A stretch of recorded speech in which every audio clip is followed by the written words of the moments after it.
Hello and welcome back to another stream of Disco Elysium and our what will likely be the last session of our first playthrough. And we just passed a very major moment, and that is kind of like the mercenary tribunal, where different of the mercenaries came together to basically confront the Hardy Boys.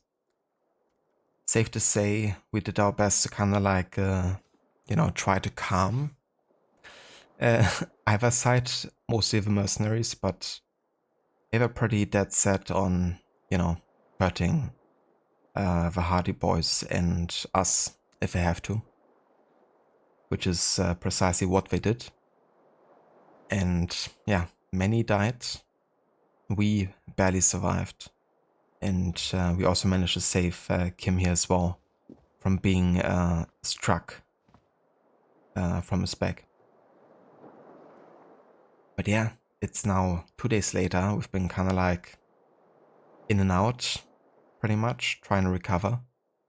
And now we're kind of like, it feels like the epilogue in a way, trying to find the actual shooter now. And seeing who it really was. But yeah, to me, I've looked up the different scenarios in the situation that we've had with a shootout, just to see kind of like what I might have missed by not having a gun. Because we of course have a bug happening with, the gun just being lost upon trying to reload an autosave. And to me it occurs like there's not that much variety happening in that situation. So ultimately, I maybe overrated a little bit the impact that a gun would have had. Especially with, how low our motorics stats are. So yeah, I think ultimately, we still had a positive outcome on all of it, and that was Kim, being unhurt, essentially. So yeah, I'm ultimately still happy with how it went, but having a gun, you would have been able to actually save Titus' life, potentially, I think.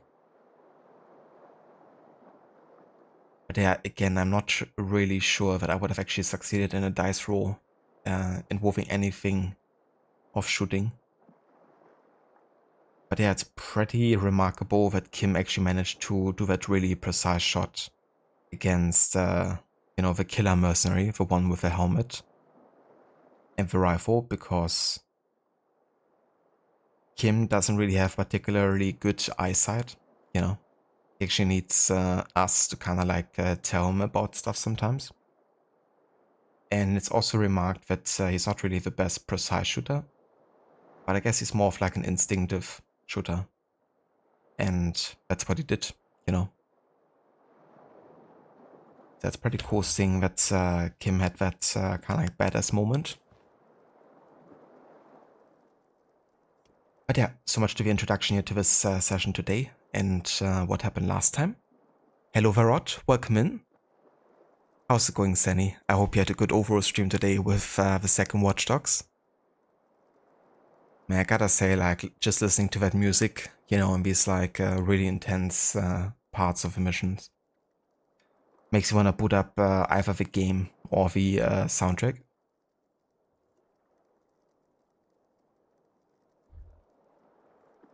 But yeah, I hope you enjoyed your replay. Also, hello there, Brutus. Welcome in.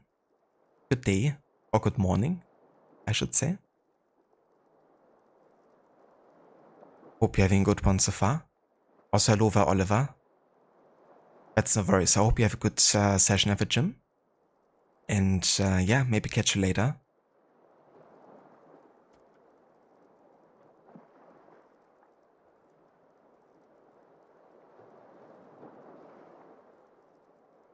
Hello there, Ave. Welcome in as well. Good day to you. I hope you're having a fine one so far. And as for me, I'm doing good. Had a pretty busy day so far. But now I have some time to carry on with Disco Elysium, and we will be trying to finish the game today. kind of like in the last stage of it. And yeah, it's gonna be interesting seeing what kind of ending I will be getting with the choices that I've made across the playthrough.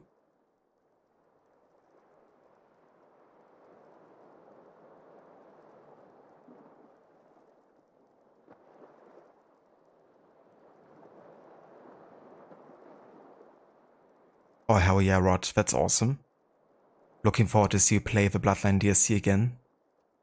That's such a good story for the game that Legion is. You know, like surprisingly, they made some really good chords, I think. Focusing, you know, on a much more linear story instead. And of course, you know, having like Wrench and Aiden come back for Legion was a really welcome change as well.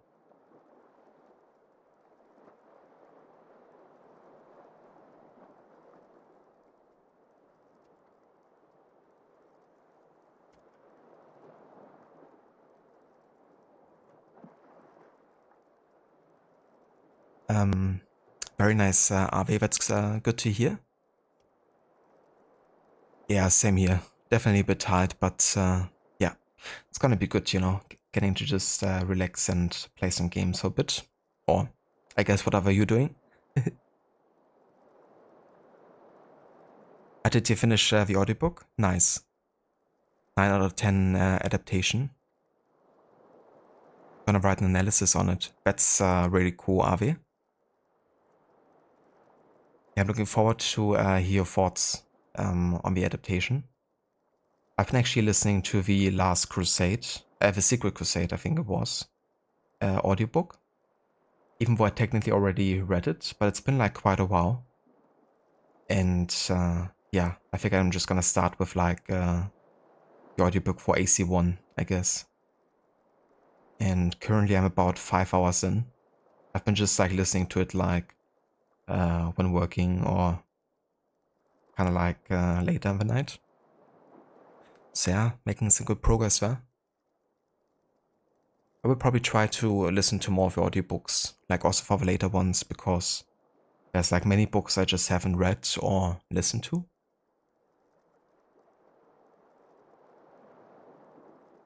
But yeah, it's been really good, also very well narrated, I think. A good balance between like how the game characters, I think, hand over speech in a way, but also like some own interpretations. Very good also with a lot of the Arabic pronunciation.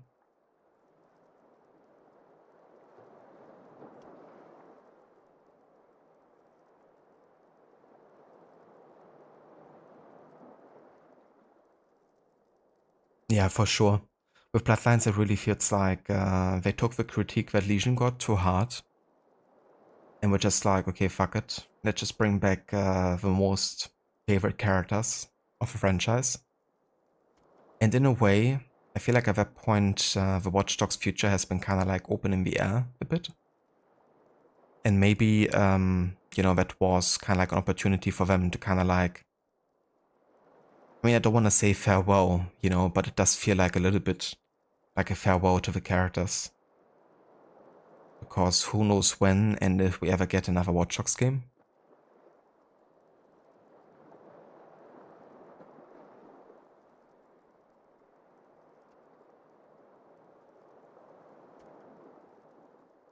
You're having a blizzard, are they? Oh no. Yeah, it's been getting really cold here as well. But not to that extreme though. I definitely hope that you're staying safe. And, you know, warm.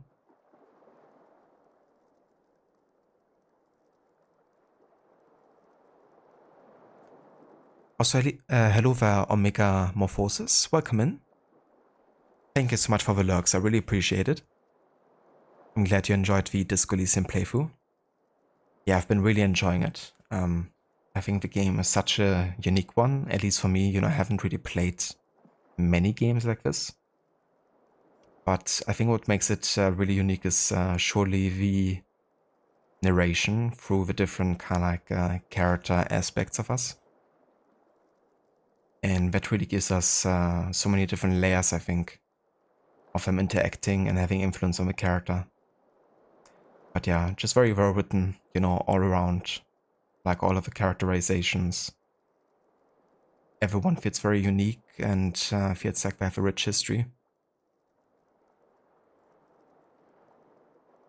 But yeah, even though I enjoyed the game very much, I'm still very much ready also to finish it at this point.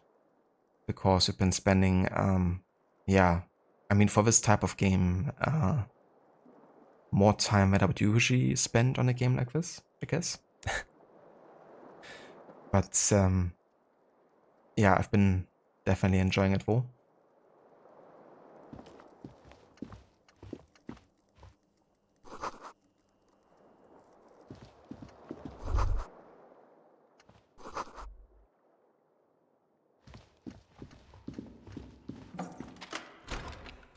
Yeah, we can now go into Kim's room here for the first time.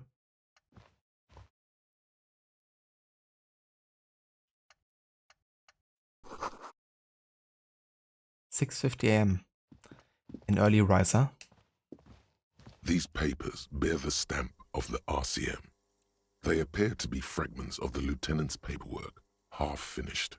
You make out notes on this and other recent cases.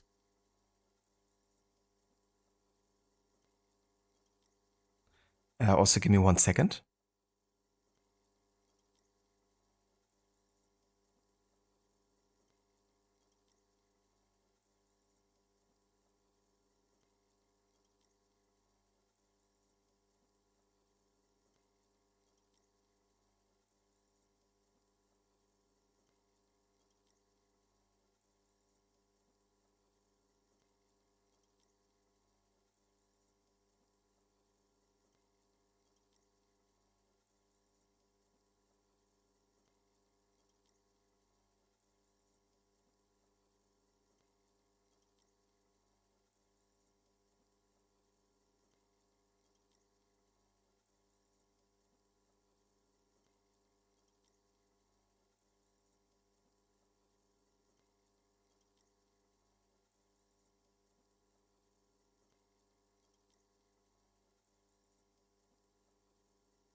Alright, I'm back. And yeah, also thank you again for the follow, Omega. Yeah, it's been very quiet around the Watch Dogs front. I mean, we know that the movie is coming, I guess. And there's like more and more leaked about the movie, but it seems more like maybe like a bit of a tease, you know, it's like, okay, if the movie gets super successful and generates like lots of potential new people interested in the franchise, maybe we're gonna like green light, you know, another project in the gaming spheres, but if it's gonna happen, I think very unlikely. Maybe they have like, I mean, they surely have like ideas in the works or like concepts around Watch Dogs. Maybe like some studios dabbling in like, you know, the early production phase, but it definitely doesn't feel like, you know, there's like a foreign project in the works right now. Because you probably would have heard something of a sort.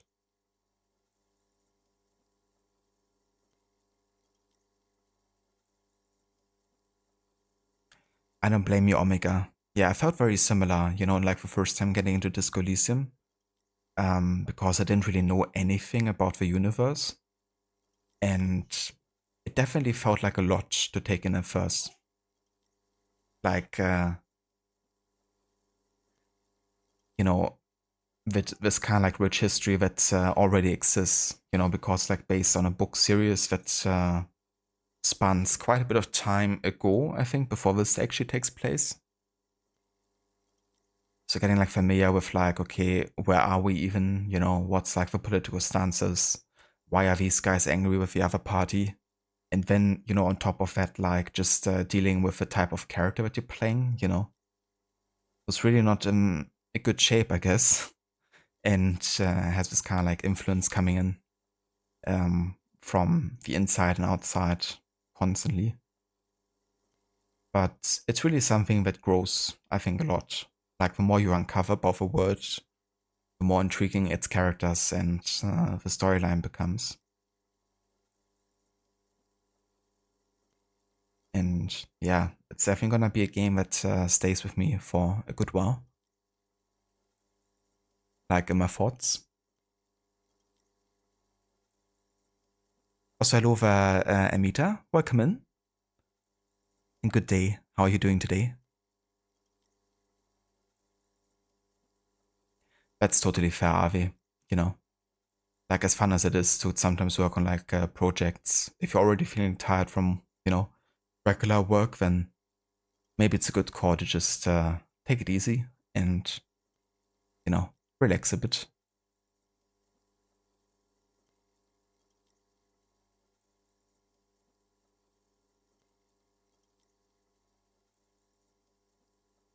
That's good to hear, Mita.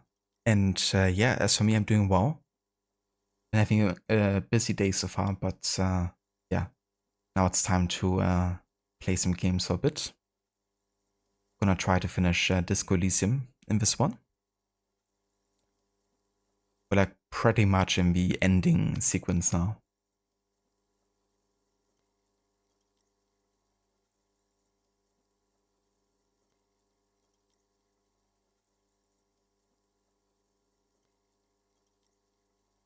It will be interesting if that movie is good as far as you know it's set in the universe, but a whole set of new characters.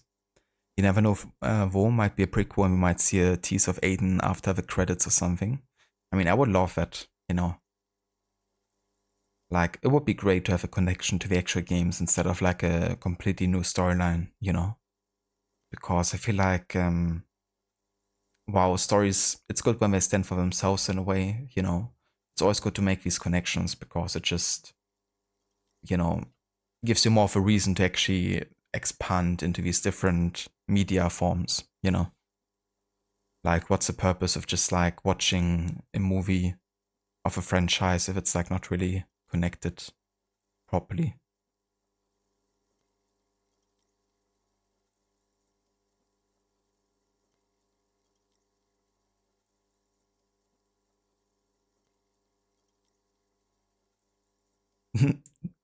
Fair enough, Omega. Yeah, as long as you know it's not like impacting it too negatively, then I'm glad that you enjoy it.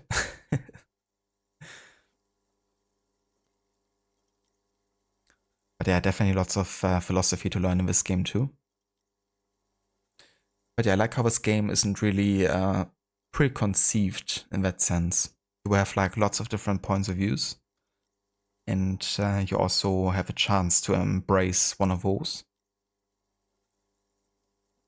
But yeah, given that I'm kind of like with law enforcement and like trying to solve a case, I've been trying my best to just try to stay as neutral as possible.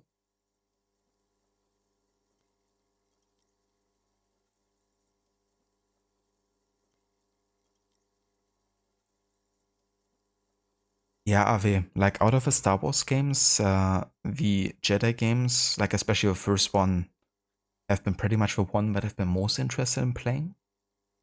That being said, I'm not really huge into Star Wars, so that's why I've been holding myself back from playing them yet.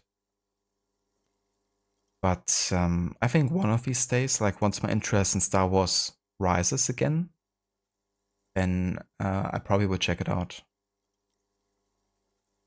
But yeah, there's still like so many other like similar type of games, like in the action adventure, like storytelling genre, I guess.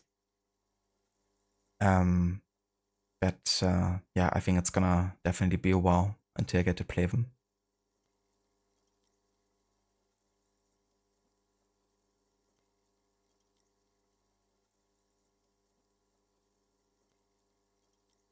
Yeah, that's true as well, Rod. You know, would be interesting seeing like how Bloom operates as well in like a different city.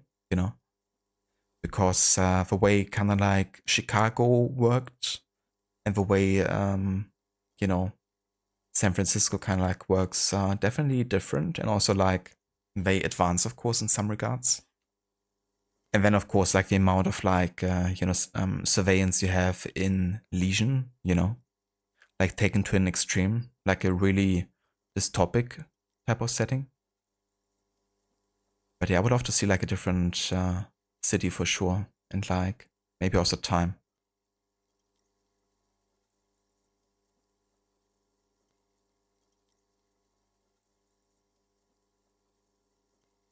No worries, Amita.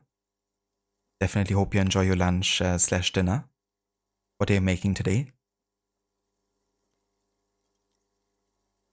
You've actually used this Elysium as a branching off point in some political class discussions you've had. Did you? I mean, I don't blame you. It's definitely a good, I think, game to highlight, those different viewpoints in the struggle between, like, especially, I guess, social classes in a way, you know? And yeah, like, there's certainly quite a bit to talk about that, but also about, like, morals and morality in general.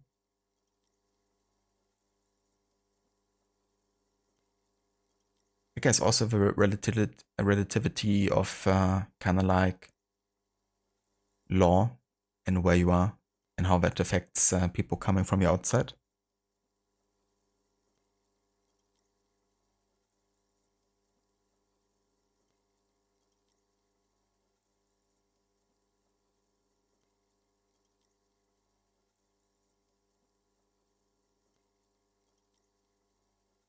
Hello there, Ogoki. Welcome in. How's it going? Andor, check out Andor. I will one of these days. Yeah, Levi and I will actually watch and start a new show today. Another one about Vikings. We of course already watched The Last Kingdom, but yeah, we haven't watched Vikings yet, which I think is about Ragnar Lothbrok, who's one of the, I guess, kind of like legendary characters in Valhalla. Of course, the sons of Ragnar are major characters you get to meet, like Oppa and Eva and the likes. Cesare, oh Cesare, a man of great depravity, believed himself immortal till he had a date with gravity. A beautiful song, and very true. Hello, Dr. Darling. Welcome in. Run! Go! Get to the chopper! Yes. Yes, Ani. Ooh, some pasta with tuna. That sounds delicious, Amita. I do quite like tuna, like tuna salad, but like pasta is also very delicious. Or even on like pizza with some red onions.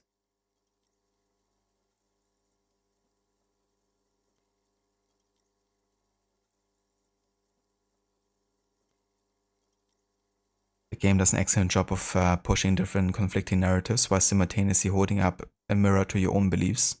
Exactly. And even if you try to embrace like a neutral type of view, it doesn't mean that you just like put out of the equation. Like you're still very much making a choice by not siding,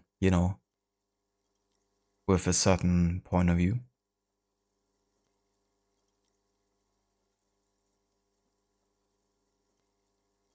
Yeah, that's what I thought of it. So I'm looking forward to see how that show portrays the Vikings. I mean, certainly much will be embellished, I guess, but I definitely have had it mentioned more often now when I did or watched some of the videos, about like documentaries, kind of like mentioning what Vikings or how Vikings portrayed certain historical events, like for instance the Lindisfarne raid, which according to many historians, officially kicked off the Viking Age, I guess. But there, of course, have already been raids by Vikings well before that point. But yeah, given how iconic that moment was, I think that's one of like the first major scenes in the show.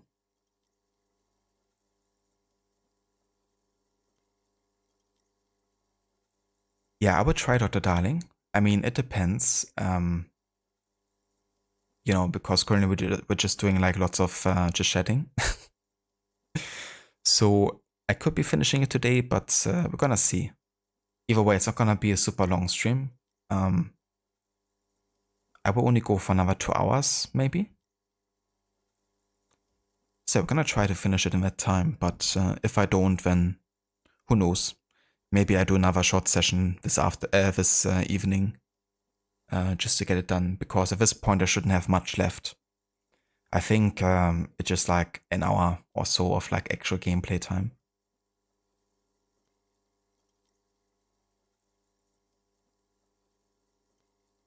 But yeah, no worries if you're lurking. Definitely would say that if you care about spoilers, that this is definitely a point you probably shouldn't watch. Because yeah, spoiler heavy territory for sure.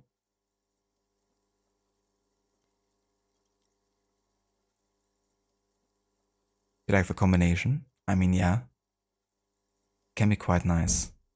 Also, like with tomatoes, like in a tomato sauce.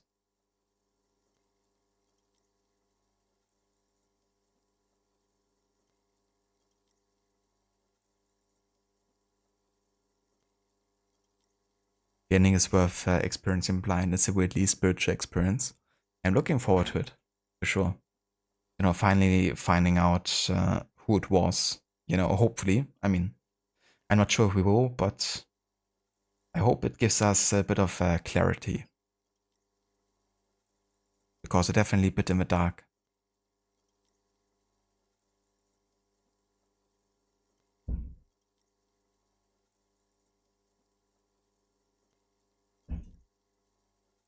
Yeah, that's fair, Avi. I mean, sometimes, you really gotta be up to watching a specific movie or show. Like, often I will not really feel like watching a show either, because, yeah. Like, even though I generally enjoy it. Like, for example, we're currently also watching Doctor Who still. And even though I find lots of storylines funny and like I like some of the characters and stuff, I'm definitely most days not in the mood of actually watching it, but rather I would watch something different. But yeah, every now and then, like an episode is alright, I guess.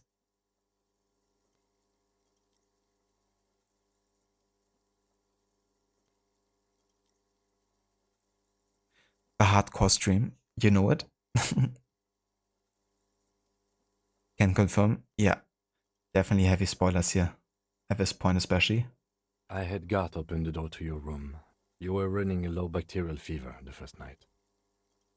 What I think is kind of funny is that I actually spawn in the hotel room, because I haven't been here for a few days now, at least for 2 days. And I didn't rent the room anymore. I was actually having like a private check in the fishing village.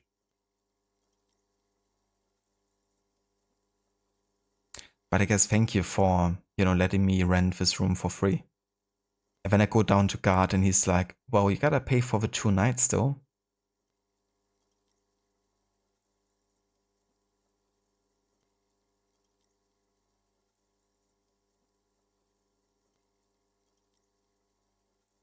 Back there on the plaza, I think you very nearly had a heart attack. Alcoholism has damaged you more than bullets have. We should go. What a burn.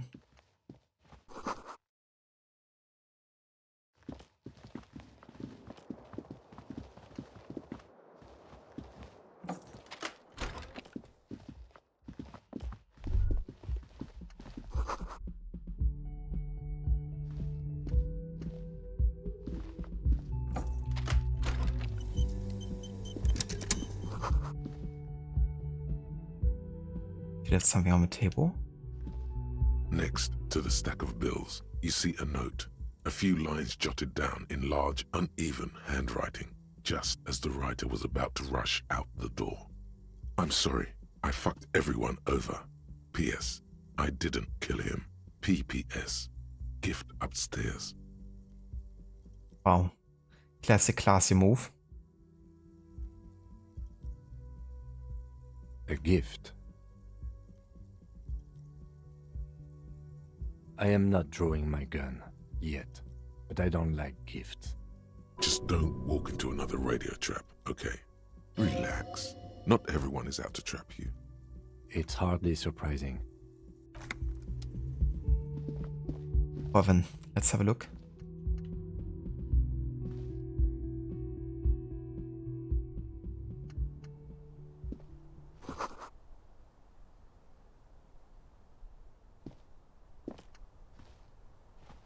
You see the same two neon-lit shapes, a man and a woman, only now a red thread bisects the room, pointing from the antenna outside to the cupboard on the wall.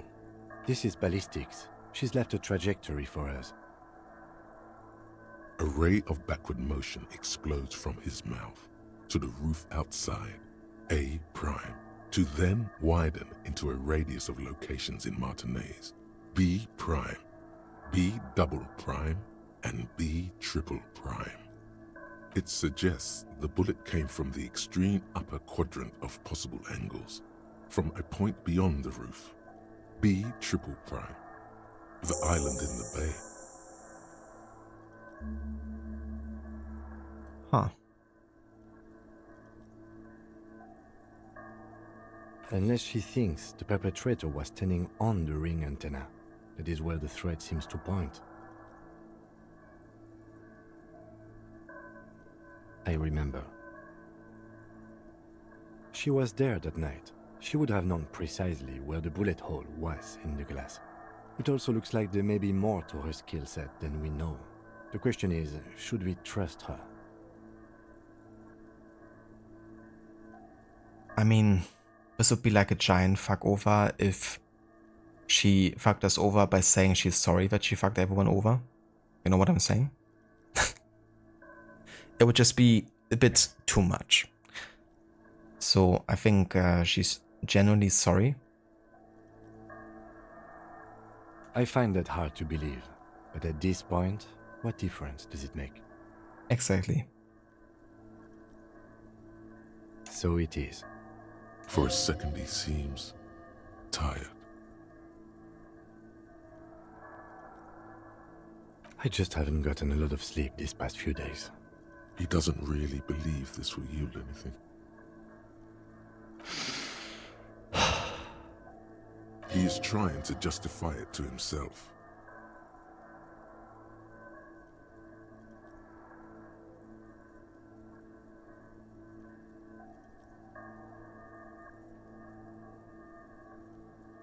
Yeah, let's just take the initiative here. Of course. I mean, how do we get there? Joyce Messier had a sloop, but she's gone. Yeah, what about Lillian? Ah, yes, of course. The village. Let's go.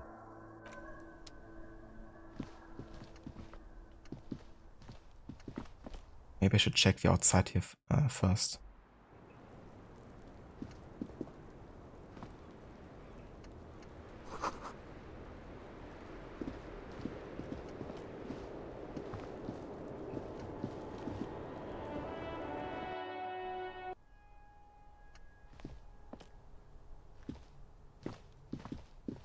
You clearly see footprints in the downy carpet of dust covering the workshop floor.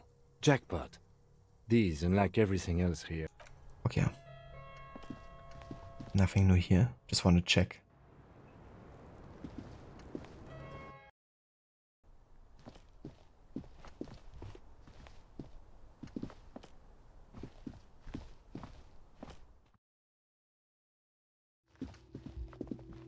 Alright, so before we actually go to a fishing village, I wanna one more time analyze the body and then send it to processing finally, because I don't wanna leave that part open, you know?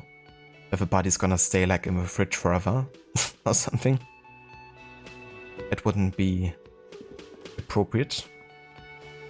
Also, let's talk to guard real quick. Oh, you're up. It's good to see you back on your feet. Did you like your room? I cleaned it for you.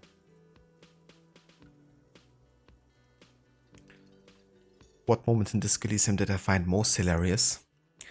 Oh, that's a tough one. I mean, I have to say, when I did sing disco, like karaoke on stage, that was like such a cringe-inducing but also funny moment in a way. Because we didn't really succeed in the drama choice, you know, we didn't succeed in doing very well singing the song. And that performance was truly something to behold.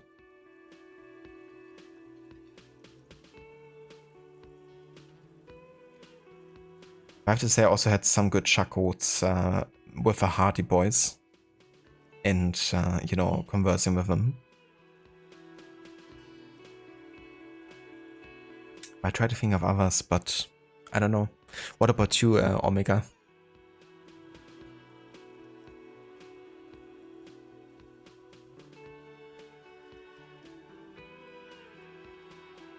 Especially want to use it again in the future. That's true.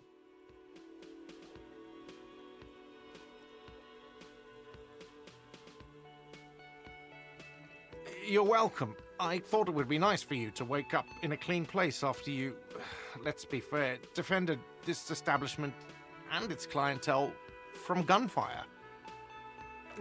Defended may be putting it a bit generously, though. I had a great view of you doing nothing to stop those psychopaths.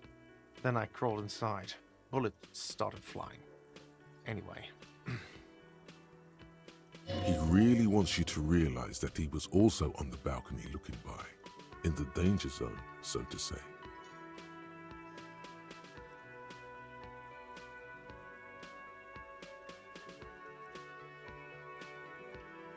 Oh yeah, I have heard as well that many people haven't actually gotten to sing karaoke on the first time playing. I guess you gotta do very specific steps to get it, which maybe not have much to do with the actual main quest. But that's interesting. I never had the chance to actually have the anti-feminism thought. I have like pretty much the opposite though. I have the... Ah yeah, the inexplicable feminist agenda.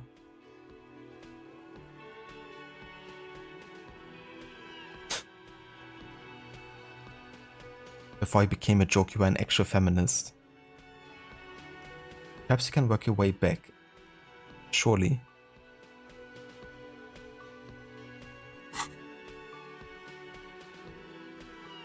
Hello there, Fuller. Welcome in. Thank you for joining. Hardcore. Exactly.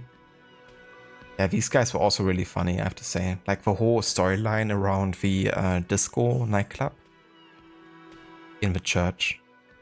And like getting these guys in the tent set up.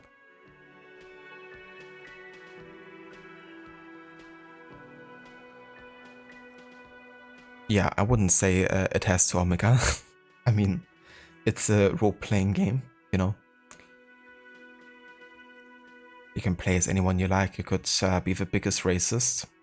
It doesn't have to say anything about your own beliefs.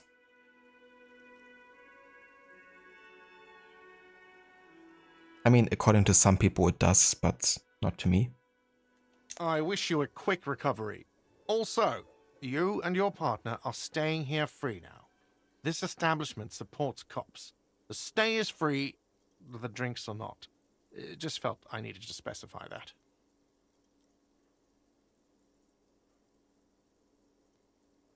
I mean, that's pretty nice.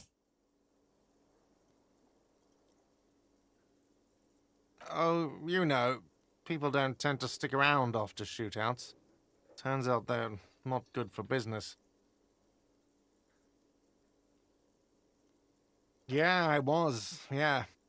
That's because I'm a badass. Surely you are. It really took courage. Don't pick at him.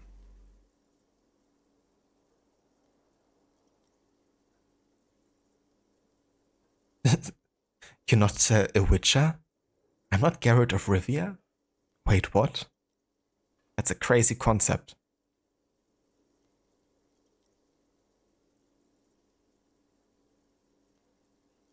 That's a terrible way to tell you that you're not really the Elden Lord. I know, right? What about me? Am I not Harry? I feel so much like I'm Harry.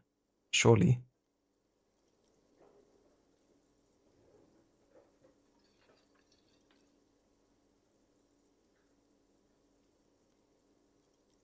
Yeah, well, fuck you too then. You have any more questions or stylistic pronunciation advice? Nice. We actually got an insult from Guard.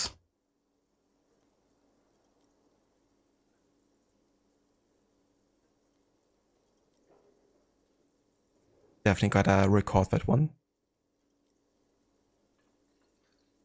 You also thought you were an Italian plumber that wears blue and red and visits the Mushroom Kingdom. I know, right? It's crazy the type of personas one can take on. Name's Garrett. Garrett of Rivia. Surely you mean you're not the actual Raphael Ambrosius Cousteau? He's not too. The more things you know. The experience has changed something in him. I don't remember everyone who comes here, and many people wear sunglasses inside lately. Must be a fad. Probably a stupid one. Unless they're like actual like light sensitive. No problem. They'll come back. They always do.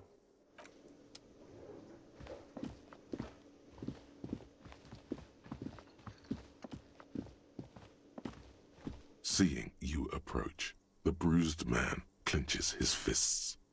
Oh, it's you. Didn't think we'd see you walking anytime soon. Elaine, look. It's the cowardly cop.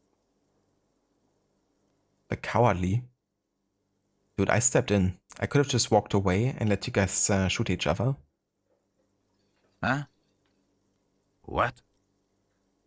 He's very, very drunk. Our condolences for your losses.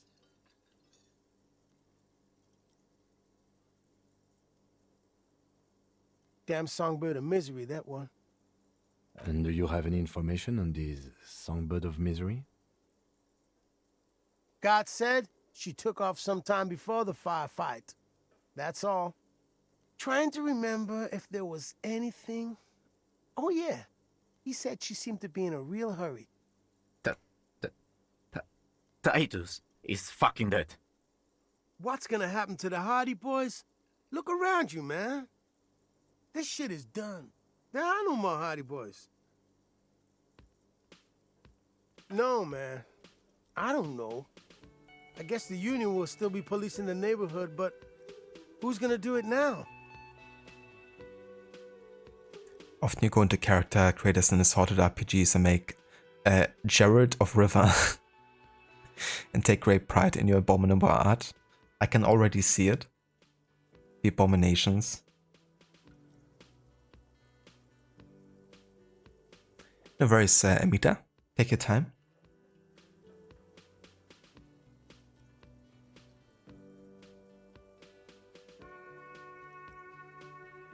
I am. Yeah, no. Yeah, I would say Eugene. I mean, you seem to be the only one who can keep it together right now a bit more. Me? No, man. I'm not a leader. You know, Titus only recruited me because I play the guitar. Said the team could use the morale boost. If any of them had leadership capacity beside Titus, it's him. Keep encouraging him. Yeah, I was about to say.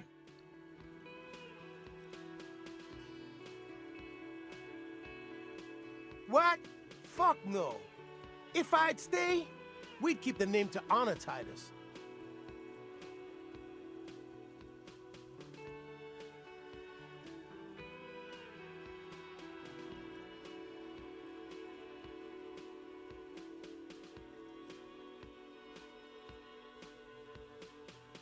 Titus was, but thanks for the vote of confidence. If I don't stick around, it's all over. So, I guess I sort of have to now. Yeah, that's the thing, you know. Might not have been like a born leader or like much of a leader character because he always had Titus. But now that Titus is not there, you know. Like, who's gonna do it otherwise? Like, the only other choice is like abandon it completely. And I mean, clearly, the police didn't do a good enough job in this neighborhood, you know. So they stepped in. Doesn't justify everything they've been doing, but they're also like trying to look out for the neighborhood, you know. Yeah, man. You know, you got this. You got this. I haven't got shit, Al. I mean, they're really like a vigilante gang in a way. There's something there. A germ of determination. He knows he has no choice but to rise to the occasion. Yeah, you too. It's a rough world out there. It's not easy being a cop. We were too hard on you. Both of you. We shouldn't have fucked with you like we did. You got between us and a lot of bullets in that fight. Matinees owes you one. That's kind of you to say. Take care of your friend, okay? I will. You take care of yours. Wow. He's comparing me to like a pissed drunk guy. I mean, fair description and comparison a week ago. But I think we made some progress on that front. A sharp pain shoots up your side and into your stomach. You must not look too good. Luckily, it passes.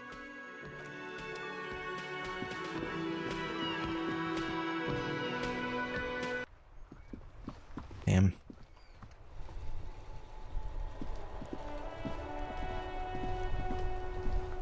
What does this say?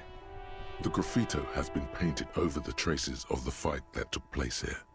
It smells of blood and heavy fuel oil. The lieutenant crouches, touching the fuel oil with his finger. Looks like it, yes.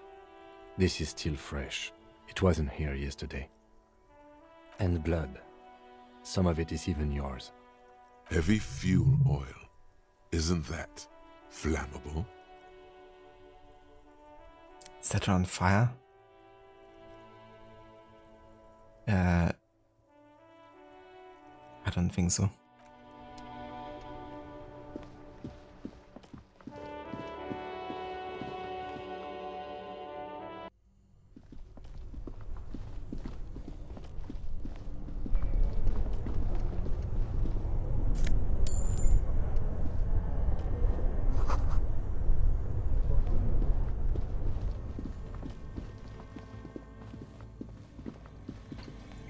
The bear's eyes are still glowing red. It's guarding over the freezing corpse hidden inside its belly. Ah yeah. So now that we know that the bullet is in the body, you know, we could actually try to search the body one more time. With a very high 97% chance because of it.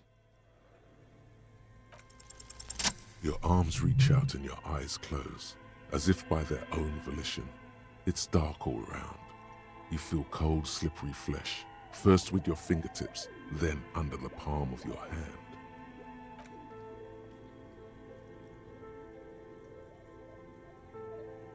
His face, his cheeks, his nose, his fat, swollen lips. Like a spider, your hand crawls over his features. Everything is silent.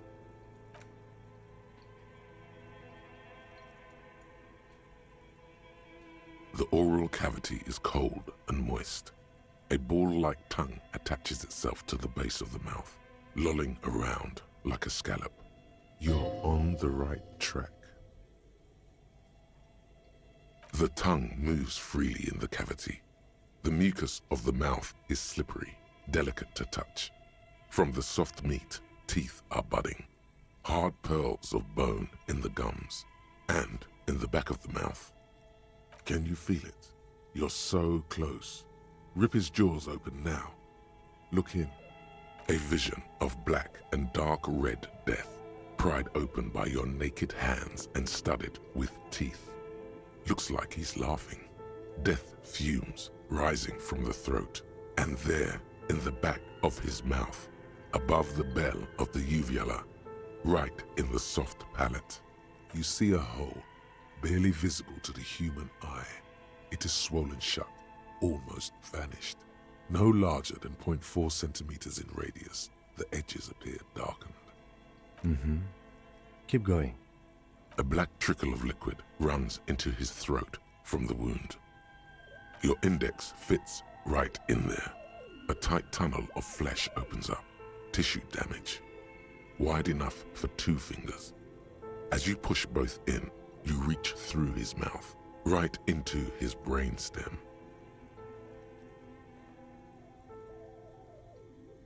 The basal ganglia feels clumpy. The bullet has torn apart his reptilian complex. Your fingers slide into the remains of his limbic system. There is no resistance. It's gelatinous.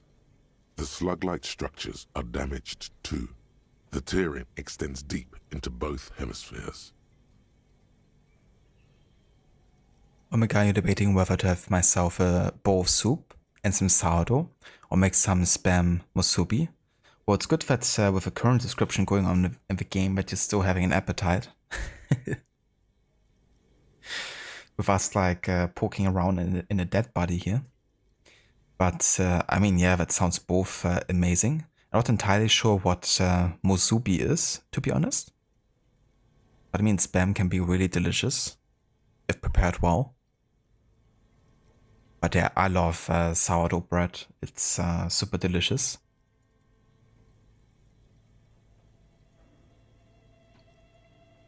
But yeah, I've actually prepared some stuff for dinner myself earlier today.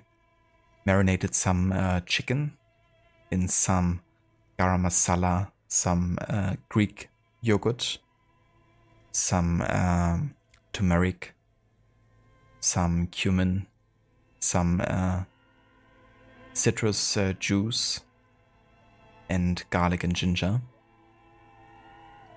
Then I'm gonna make some butter chicken, Indian style. Indian deli style, I should say. I'm gonna bake some naan bread as well to go with it.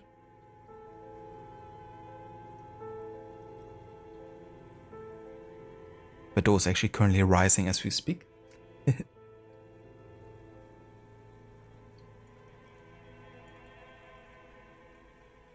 The undulations of the limbic system have ended. All is quiet.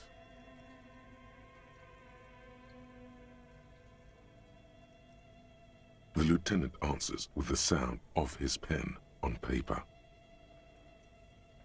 Your fingers are all the way in now, reaching toward the inside of his skull. The cavity goes further, but the entry wound isn't wide enough for the rest of your hand to follow.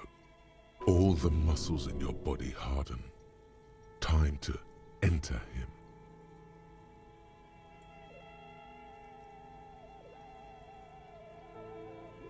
Yeah, I don't wanna punch if I don't have to.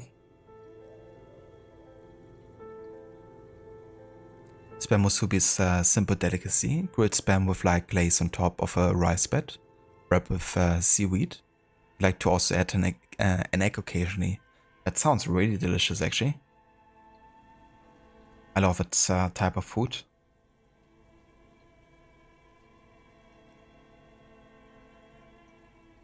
Yeah, that sounds very delicious. I mean, if I have a choice today, I would probably go with that one.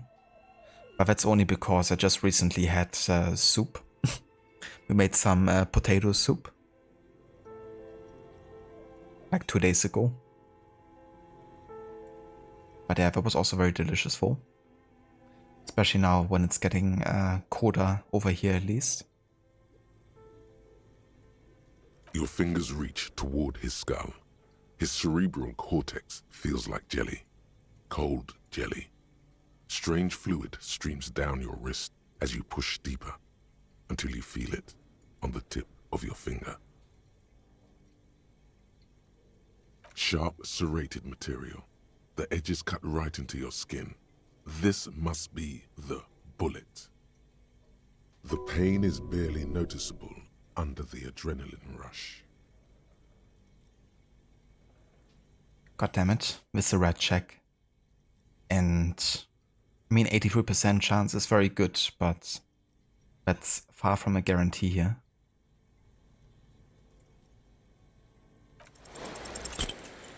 I failed. Fucking hell.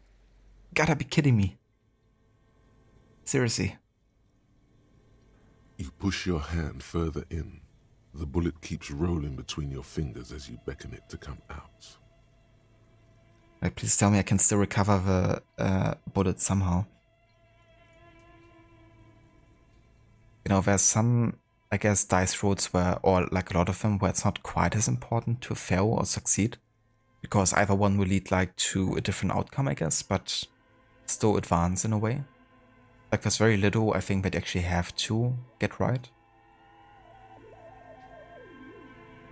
But yeah, this seems like a very essential one. I mean, it's like, you know, the bullet that killed him. So finding it will give us insight about, you know, who the shooter was. That's the one you pick then, such is the beauty of democracy. Sounds good, Omega. Definitely hope you enjoy it once you get to eat it. Out comes his small folding knife. The lieutenant moves its blade across the man's skull, searching for the exit wound. Oh, I guess Kim is just gonna do it for us then. Withdraw your hand 4 centimeters, please. With a crack, he punches the knife in the skull. Then, one more time, and one more, until the bone comes loose, like eggshell. Inside, you feel the jello move from his poking.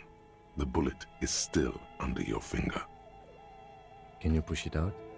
A fractured piece of lead, like a flower, blossoms from the man's head, followed by your finger. A bullet. Unknown calibre. Rifled. You may remove your hand from the victim's head now, officer. Well done.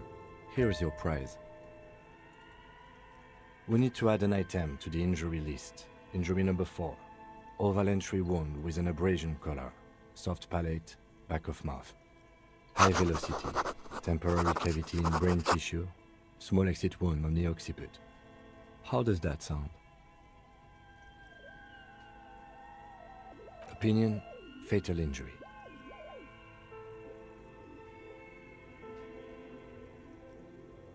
And one last thing. We should amend injury number 3, ligament mark. Treatment. It's obvious the Hardy Boys tampered with it. I had my doubts. There were no signs of a struggle on his hands. No claw marks on his neck. But still. His brow furrows, while his eyes glaze over. The lieutenant looks regretful for not figuring this out before. Yes, we should take a closer look at it. I am certain it has more to tell us. This little thing could reveal much about the weapon that shot it. Indeed. Oh, you really do. I am glad to hear you say that. Your room in the Whirling in Rags should come with a bathroom. Be sure to make use of it in the evening. In the evening? Okay, then you're fine with me just having the smell of death on me now? That's cool. We bag the corpse and carry him to the holding pen of my kinema. I can transport him to processing myself, but I will be gone for the rest of the day. Oh. Well, I guess we're not sending him to processing if it means he's just gonna be away all day long. Work on the case. Tend to personal matters. Try not to do anything too dangerous. An officer needs backup in a neighborhood like this. I'll leave that choice to you. And one more thing. Great work, detective. The word lingers in the air of the basement. Far away, ice cream makers are buzzing, and the sea wind blows outside. Hello there, Ginger. Welcome in. And good day to you, dude. Hope you're having a nice day so far. Detective. After you bag the corpse, Lieutenant Kitsuragi will leave the party until tomorrow morning. You can do side tasks and even the main case, but it might be more difficult. Plan his exit accordingly. Yeah, I'm just gonna leave a body in the fridge then. That's kind of funny. Wanted to send him to processing, but if it means Kim will be away, you know, moments of us before finishing the game, potentially, then I guess we'll have to wait.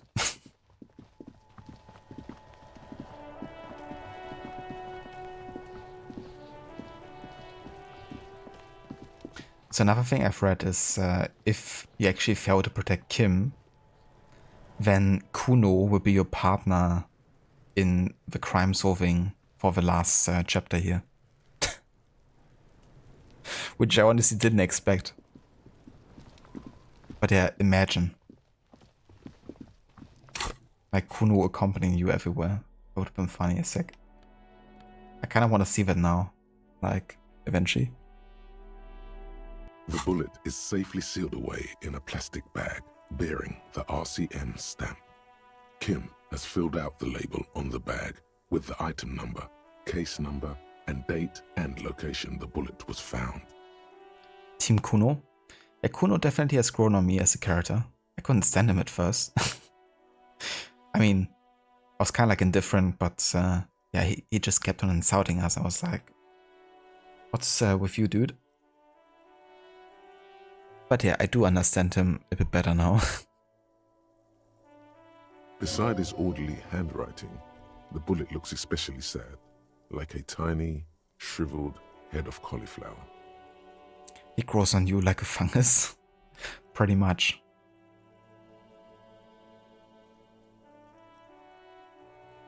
The squashed bullet has some sharp edges where the jacket has split open. It feels cold, even through the bag.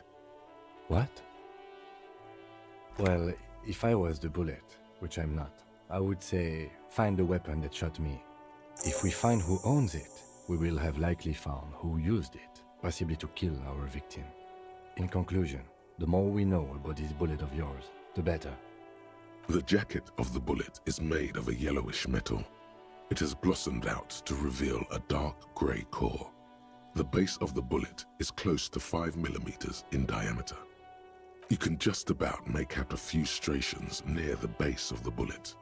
Little hairlines, linear. It feels standard. It's quite destroyed.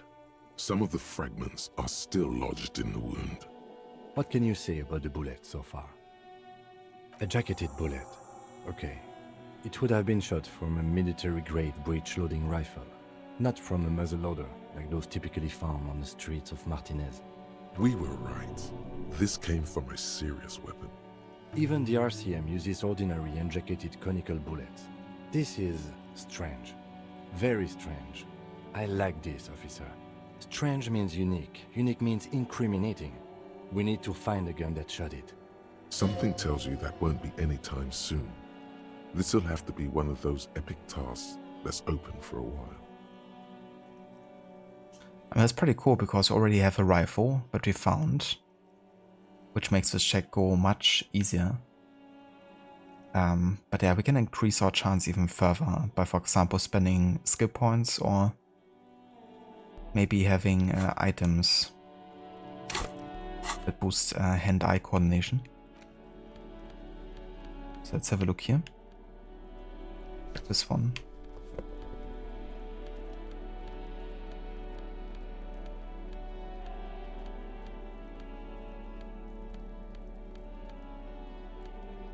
Okay, I guess only that one.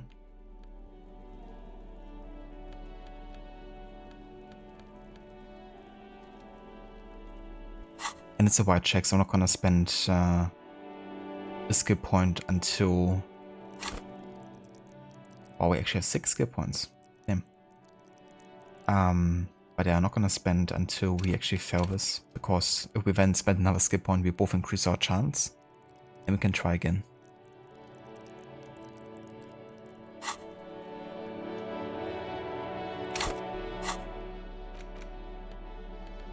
The bullet is still safely sealed away in a plastic bag, a rifle, Revolutionary period. Your bullet looks to be an old 4.46 millimeter from the surplus left over from the turn of the century, probably an antique or a retrofitted antique. The 4.46 caliber was widely used with the Belmargrave rifle, a Revacholian manufacturer. The BM dominated the battlefields of the Insulindian theater of the anti-centennial revolution 50 years ago. Incidentally, you have just such a rifle with you. The dusty old thing you found hidden in the basement below the commercial area. It's unusable, sadly. If it were, the bullet would probably fit the chamber. No, but Zeliger, a major firearm manufacturer, ended up with a surplus after the war. So there are still a lot of these old military rifles floating around, usually broken. The quality was appalling. Antiques enthusiasts, guerrilla fighters in distant countries, a few lucky jamrock bangers. You're looking for the same thing you found in that hidden weapons cache, only in working order. What are you thinking? Bullet? Welcome back, Amita. Okay. And? An antique. That makes sense. There can't be many breech-loading rifles floating around in Martinez, or anywhere in Ravachol, really. Sure, there's some arms trafficking, but the laws prohibiting the use of breech loaders we inherited from the monarchy have been effective, from what I've seen.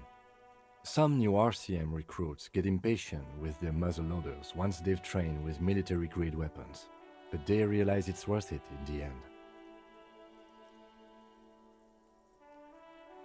Imagine if everyone, cops, citizens, had access to firearms that could shoot multiple rounds without pausing to reload.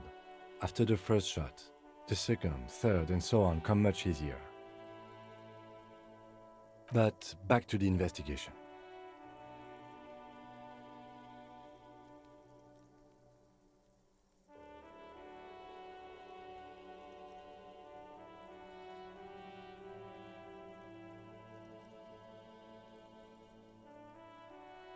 Let's find out. Next step, finding the gun itself. I mean, that's easier said than done.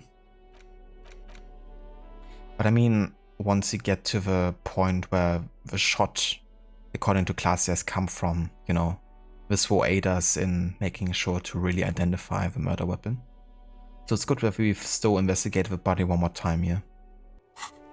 But I am afraid it can't be sent to processing because I don't want to wait ages for Kim to return.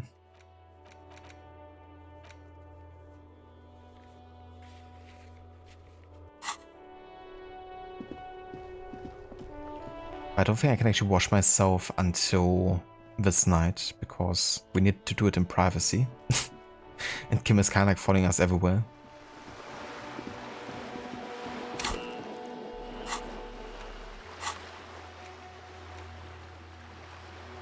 Alright, so let's make our way to a fishing village here.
Officer, what happened? You're wounded. Why are you wounded? You look terrible.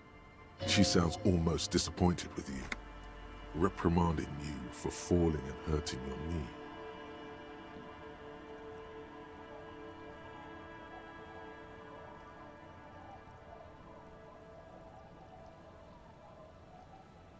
Around 1986 in the US, there was a shootout with FBI and 2 bank robbers. There were about 8 agents, but 2 unfortunately died. One of the ones who was injured only had the use of one arm and had a shotgun. He was firing at the robbers with one arm, And then when he had made his shots, he got up and rushed for robbers with his handgun and took them out. Damn. Yeah, it's just, I guess, one of those moments where you would be like full of adrenaline, you know, doing like almost, you know, superhuman, you know, feats just because, you know, you kind of like have to in the moment.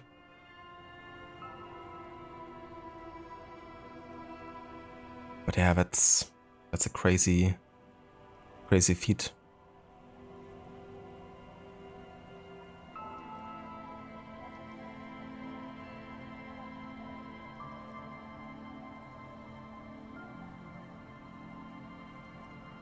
Is this from the shooting in town? We heard gunshots. Not that we don't hear gunshots all the time, but they were closer than usual. There was an exchange of fire on Rue de Saint-Guylaine. It's nothing to be worried about, madame. Of course. Can I help you with something?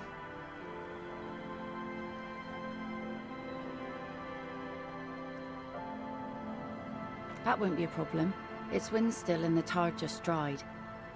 We've got 2 days of relative sunshine ahead.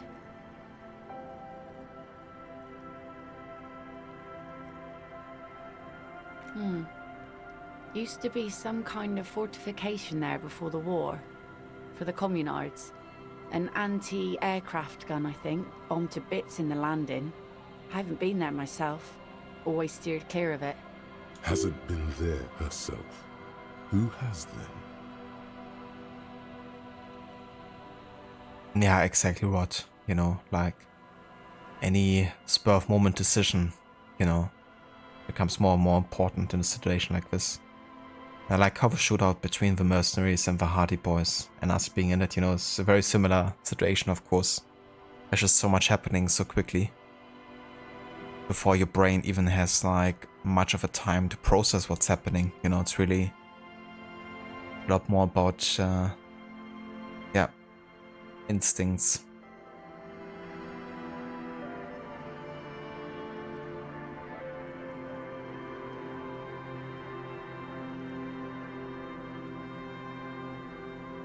My husband used to drink there. Him and his drinking buddies. Always seemed like a bad place to drink to me. People died there during the landing, you know. My mother told me. The kids sometimes go there too.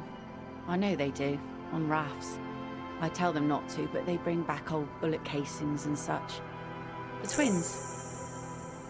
God forbid they bring the girl along on some rickety barge. Can we maybe ask your twins about that place before we go? Would that be alright? Be my guest. They've a strange way of talking. See if you can get anything useful out of them. I seldom do. Well, most of it's sunken. Underwater. That means concrete underwater. Cut your boat if you're not careful. Be sure to enter from the south side. Water's deep there. Aye, aye, Captain. If you promise to bring it back, and no scraping the hull, I just got it nice and yellow, and no drinking on the boat, and no joyriding either. Of course, ma'am. It's only for a day or two. Official police business. Him says and secretly thinks, I just want a joyride, you know?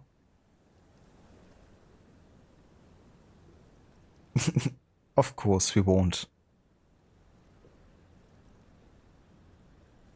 Also, Amita, dude, thank you so much for the 50 bits.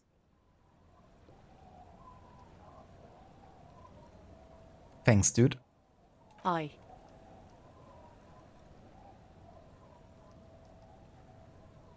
The crow's feet disappear from the corners of her eyes as she smiles at you. Please be conservative with the fuel, will you? Just filled her up, but it's a small tank. But yeah, before we leave though, let's go and seek out her twins.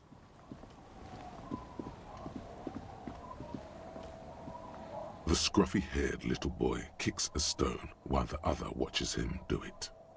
And that iron. That's, nothing. It's just a seafort and some plants. You can take a raft there. It's great. And we make a fire. We make a fire. A fire? Gather the sticks for the fire and bullets. Or not real bullets, empty bullets. That reminds me of Assassin's Creed 4 Black Flag. When, you know, for example, Edward is screaming, fire! Fire! You like how I talk? Yeah, I mean, even the voice acting for the kids is really well done.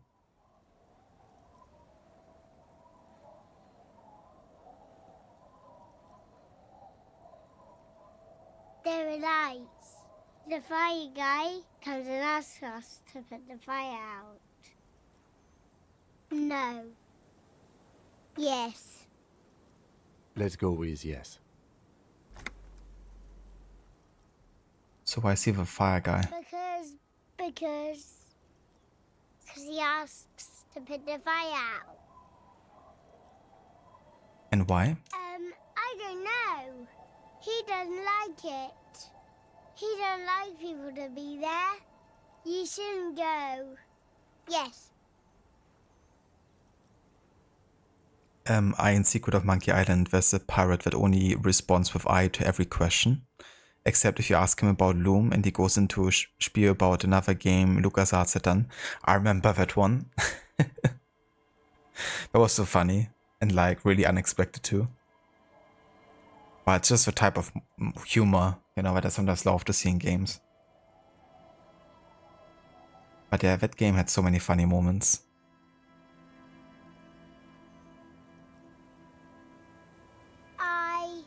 I don't know. Aye, Captain. Exactly. Did you mean there are electrical lights? Yes. No, he doesn't live there. I don't think. You know, these are my most useful guessing questions so far. At least very straight with the answers. No, he lives there. Been there twice, 2 times. He doesn't live there. He isn't there sometimes. Anything else? What does this guy look like? I don't know. We ran. He just yelled we shouldn't be there. Our father killed himself. Yikes. Don't say that, he didn't.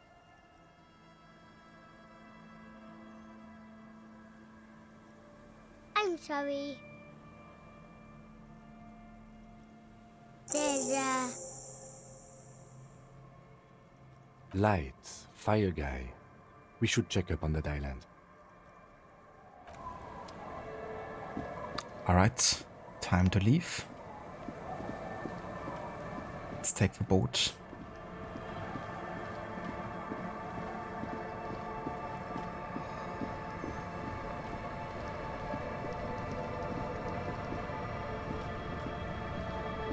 A skiff with a small steering engine in the back floats on the calm mirror of the sea.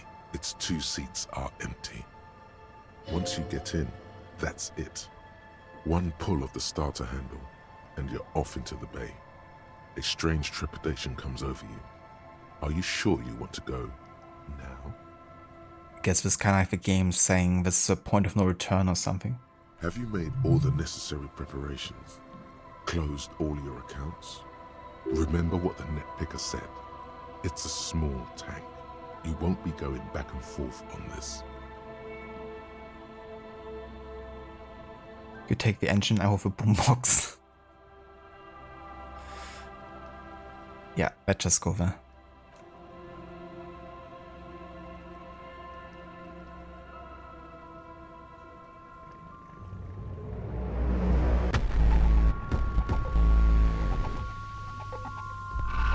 Hello there, Aura. Welcome in. Citizen. Thank you so much for 34 months of resubbing.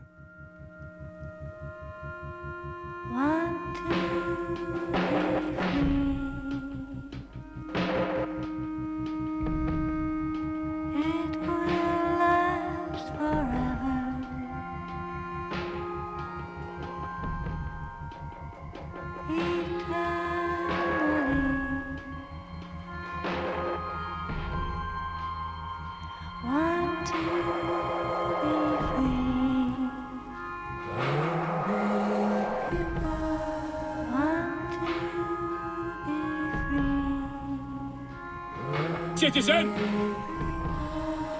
It will last forever.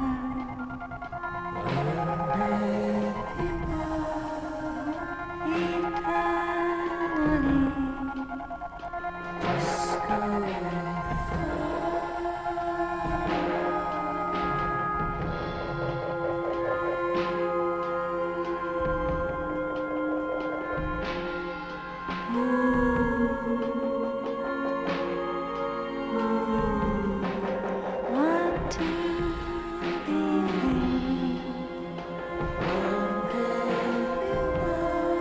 Want to be free.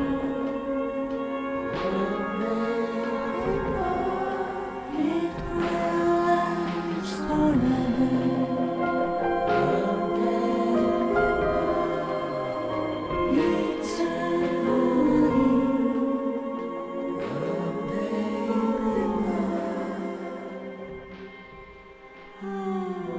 And the trees are green and overhanging, where the light free and everlasting.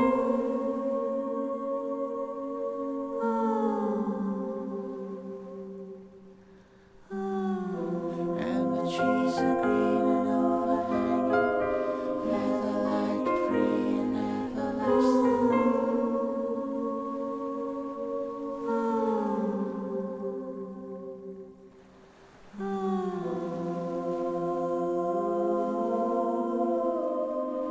Want to be free.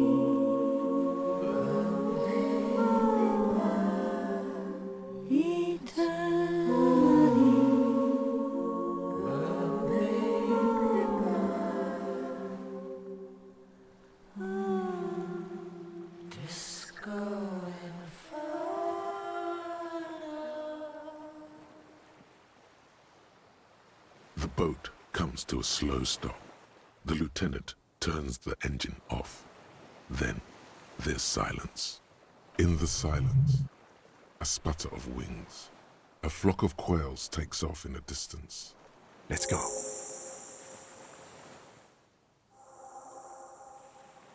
That was a nice moment. See the Alliance map. Right. Perfect moment.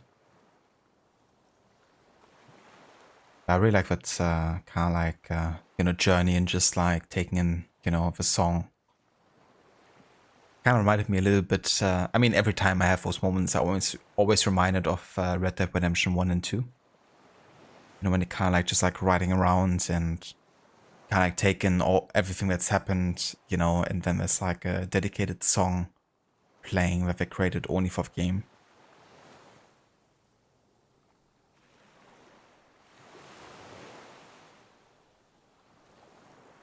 Detectives, you don't think the case is going to solve itself while you float to sea? Yeah, if they would just like go on the open sea like that, probably not. But yeah, as you can see, we actually got into an island. And that island will hopefully turn out to be essential to our investigation. Finally. Is that a can you see? Quick, Eivor, get over here. Yeah, Eivor, go over there, destroy it, and then, make your own can. That's much, much better. And much more risky to balance. And will cause much less frustration to build, surely.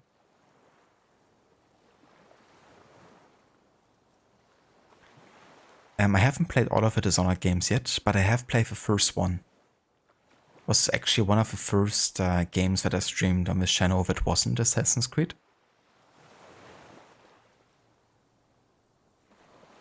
But yeah, really, really liked it. Except for the combat. I was really bad with the combat, like whenever I got detected. So I tried whenever possible to stick to stealth. But yeah, I killed many guards, so I didn't really try to go for like a low chaos run or whatever. But yeah, I have Dishonored 2, and I do plan on streaming it eventually. It's actually also on my viewer pick list, I believe. So Dishonored 2 is definitely a game that I will be streaming in the next years.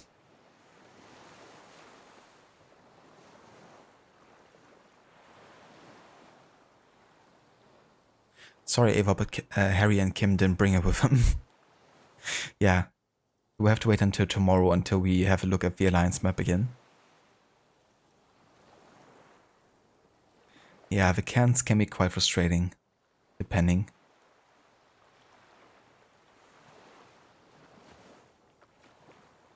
I got Shamita, so just start then.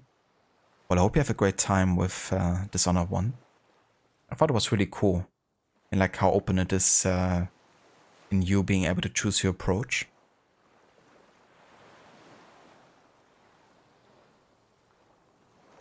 I know, right, Aura? It still bugs me a little bit how they haven't really done proper cloth physics for Valhalla. The other day I was opening up Manor Lords. Was that the name of the game? It's like a economy and like a bit of combat type of game set like in the late 14th century, I think, or 15th century, like late medieval times in France. And it's not even focused on like 3D graphics in that sense, you know, but you can change to 3D and like actually control a character for a bit. And even that game had like proper clothing physics, even though it's not even the focus of the game whatsoever. And I had to think of Valhalla because I'm of course playing that right now too. You know, I was like, seriously? You couldn't do that, huh? It's also a bit funny because Ubisoft of course has now patched Syndicate to be in 60 FPS 4K on the new gen. But they still didn't address that the clothing physics are like locked to 30 FPS or something. And it's like literally just like one code of line that they have to like change or something.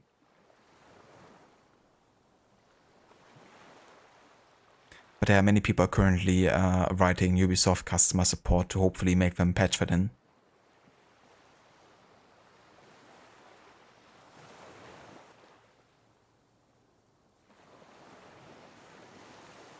I got you right. I didn't actually remember that Tomb Raider 2013 had cairnstones. But that's good to know, because the next time I play that game, I would like to potentially do a 100% run. So I guess I would have to actually find them.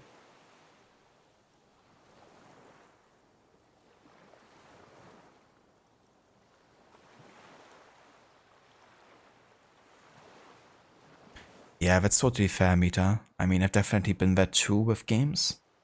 If I'm not actually streaming a game, then, you know, I can definitely be similar sometimes.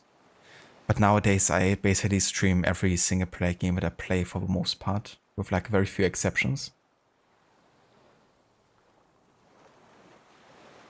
And yeah, once I stream a game, I usually tend to stick with it until I'm finished. But yeah, if it was just like, you know, playing for myself, I would be also just, you know, playing whatever I feel like playing at the time.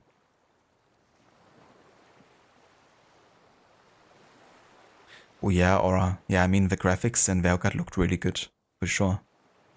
It's nice if the, you know, physics parts are also on a high level.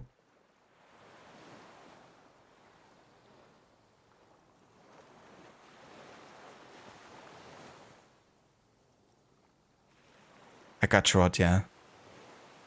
Yeah, I think it's one of those games where I wouldn't mind going for 100% either, because overall it's not like, you know, the longest types of games, and it can be fun, you know, like going for collectibles and like more linear style of levels, you know.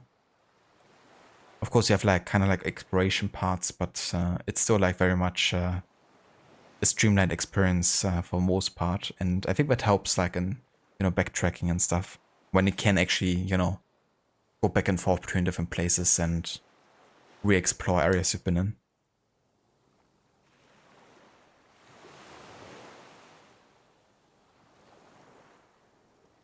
That's fair, Mita. I mean, some games you can just play so much, you know. And Witcher 3 is certainly also one for me that I could play a lot.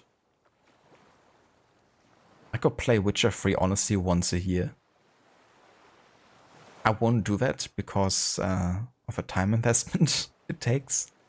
And also because I don't want the game to feel like I'm getting a bit tired of it eventually, but in theory I could.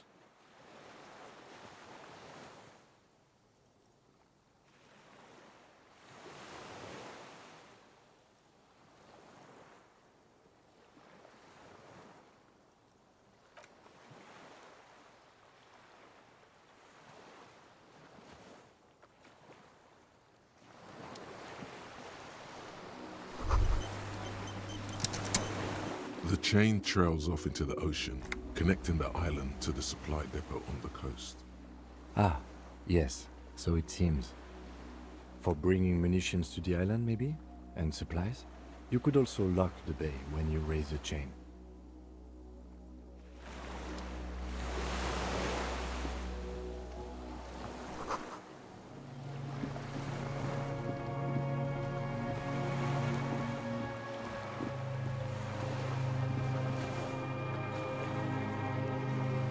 No worries, Brutus. I hope you have a good night and a good sleep. Thank you so much for being here, for joining. And thanks, I definitely will. Looking forward here to this final moment of a game. Damn, maybe there are 10 playthroughs. That's definitely a lot more than I've done. I've done 4 now, I think.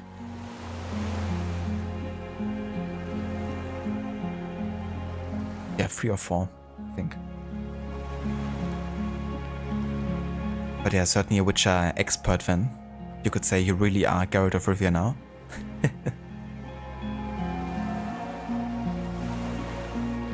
So many armors and they gotta have capes and you convince her just to show off the physics. I mean, fair enough. Yeah. Sometimes capes can also be annoying if you just want to see the extra armor.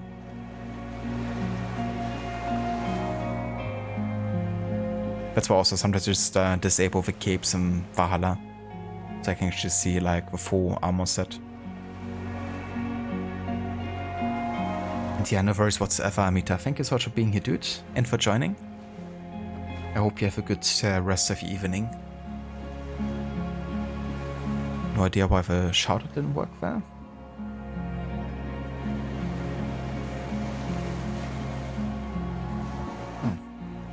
Well, let me just give you a direct shoutout then.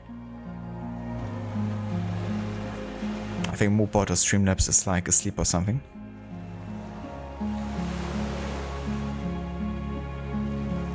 But yeah, that also works. So if you want to follow Amita, you can just click on the hearts button up there. Amita is playing lots of different games. Recently finished playing for GTA 4 for the first time ever. Also finished Jedi, Star Wars Jedi on the hardest difficulty, 100%, getting the platinum. He's also started a playthrough of God of War Ragnarok now. And yeah, he's also a big fan of the Assassin's Creed games. But also games like Witcher and Skyrim, as you just mentioned. So yeah, if you're interested in those types of games, then definitely have a look at his channel.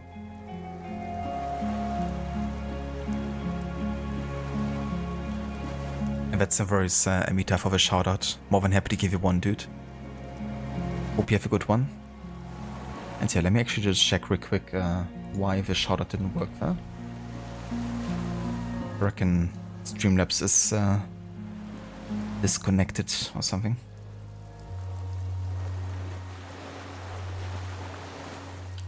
Like the cloud bot is not active.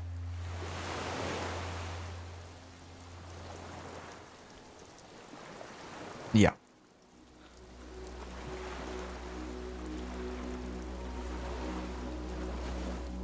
Okay, that works.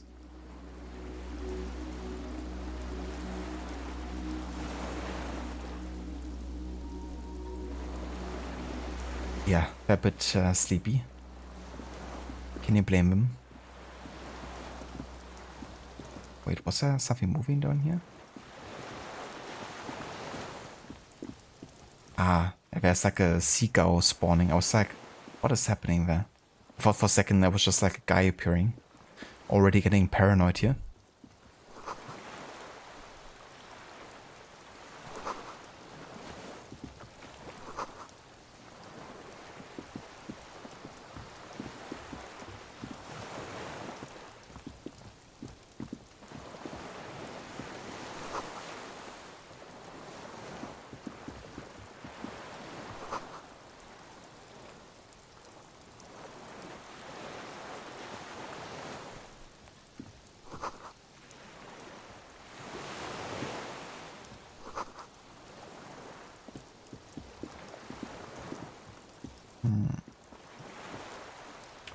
kind of also want to go down there.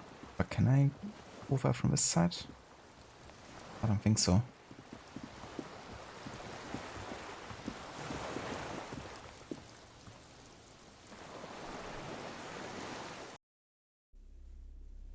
It's just a bird.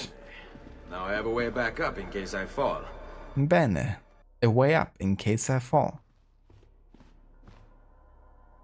It was kind of funny, like yesterday Levi was making that quote of Bene. And it wasn't until that moment that she was like laughing and being like, I never actually realized how stupid that quote is. Like the fact that, you know, he's saying it out loud, that, you know, he has this way up. Because of how like gamey it is, you know, it's like the character talking to the player, more like.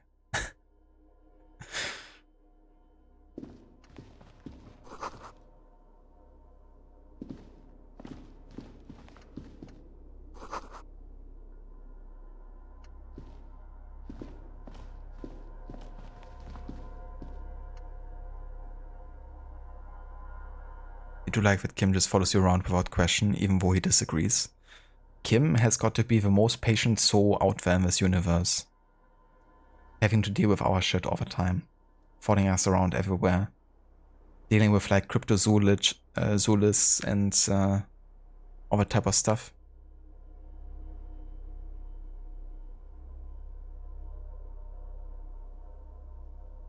You now have this weapon I can now use to attack enemies that are attacking me. The traditional hook blade has two parts, you see. An old cylindrical generator is nested above the ammo lift, with makeshift electrical wiring running out of its side and across the floor. The cables disappear into the wall to your right. The lieutenant puts his hand on the metal barrel, checking for warmth. It's cold now, but someone has been maintaining it. The wiring has been repaired.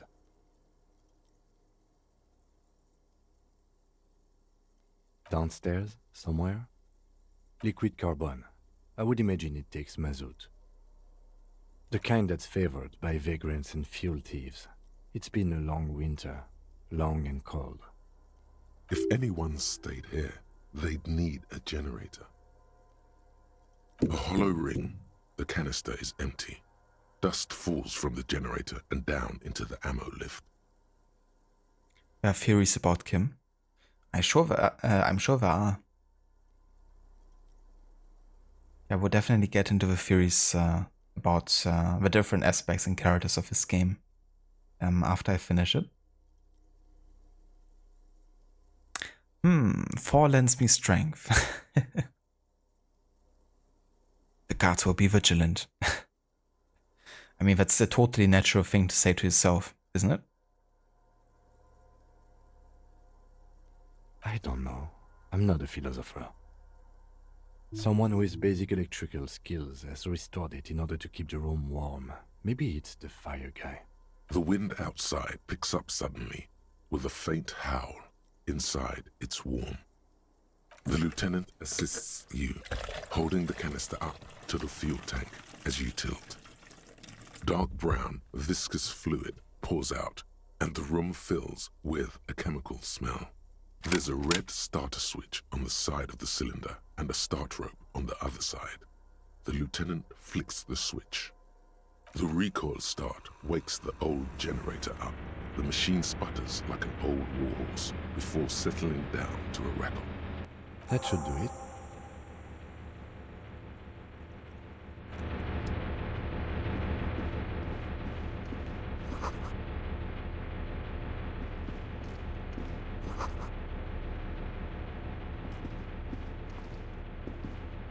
There's a greasy old spring mattress in the corner, resting on piles of soft cover books. White linen and a pillow are visible under a worn-out caracal blanket. Someone has been squatting here. The linen is fresh, recently washed. You force the rest of the sentence out through pain, thick as molasses, no longer able to hear yourself speak. You know, officer, you can rest here if you are feeling tired. I will keep watch. You could use some rest for what's ahead. Nah. Yes, anytime. If you need a rest later, it's okay by me. You don't have to be a hero. I mean, maybe it's gonna backfire me later if I'm like not well rested or something, if I have to do like a skill check. The greasy... The offer... The bed is quite... You face the concrete wall. I just do There's it. less light there, in the dark corner. Like a dog, you lie there. You didn't realize how tired you were. Your body is still nowhere near healed. The blanket feels cold. The entire room does. Concrete and cold. Minutes pass. Half an hour maybe. The sounds of the sea beyond grow distant. Your eyelids close. Until... Or best not to draw attention here. Ultimate AC VR game Ezio says when he puts on the hidden blade. Ah, the hidden blade. The assassin's weapon of choice. And it's like, yeah. I don't blame you. You know, like there's kind of like fourth wall breaking to the player talking dialogue, which can make a lot of sense, you know, because it's kind of like another audio cue to give you or translate information that you maybe have missed visually, for example, right?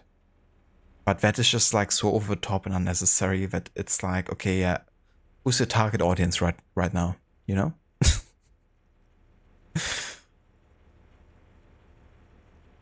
Because clearly it isn't 90% of the people playing Assassin's Creed.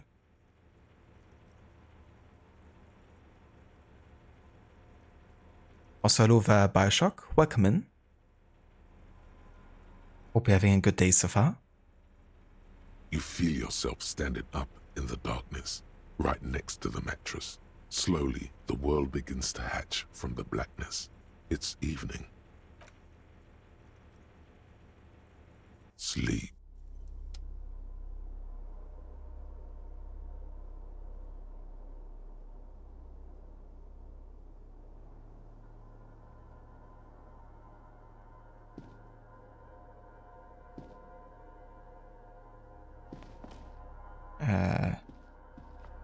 Where's Kim?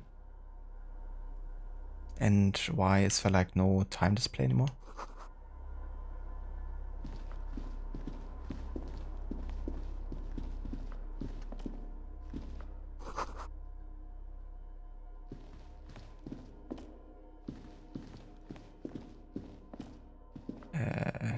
Okay then.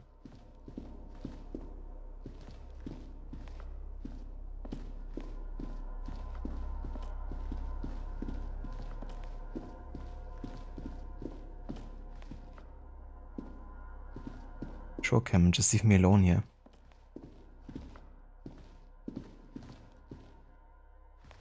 Can't go out of this way either.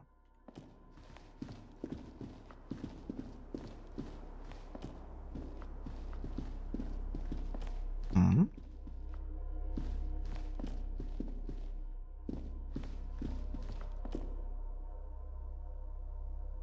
It's like, oh really, I didn't know that assassins in the Assassin's Creed franchise use the hidden blade and that it's primarily the primary weapon they use. And believe it or not, they use it, and I kid you not, they use it to assassinate. Crazy, isn't it?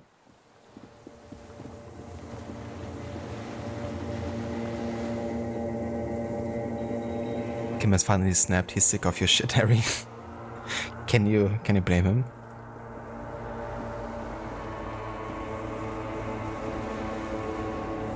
Say it ain't so. I know, right? Crazy.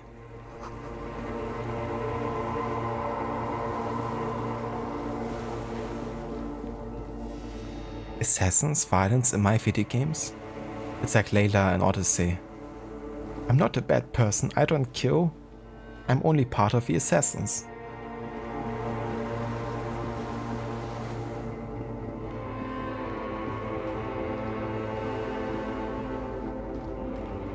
I don't like how sad the music is. Kim, why are you?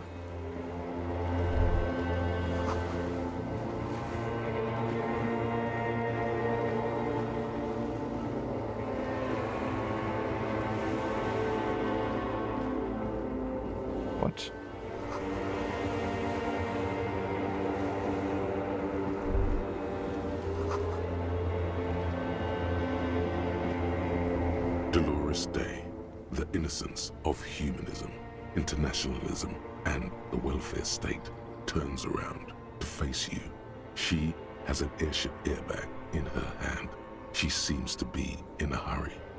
Okay, don't say you need to talk right away. Melt the ice first. This way you're already talking.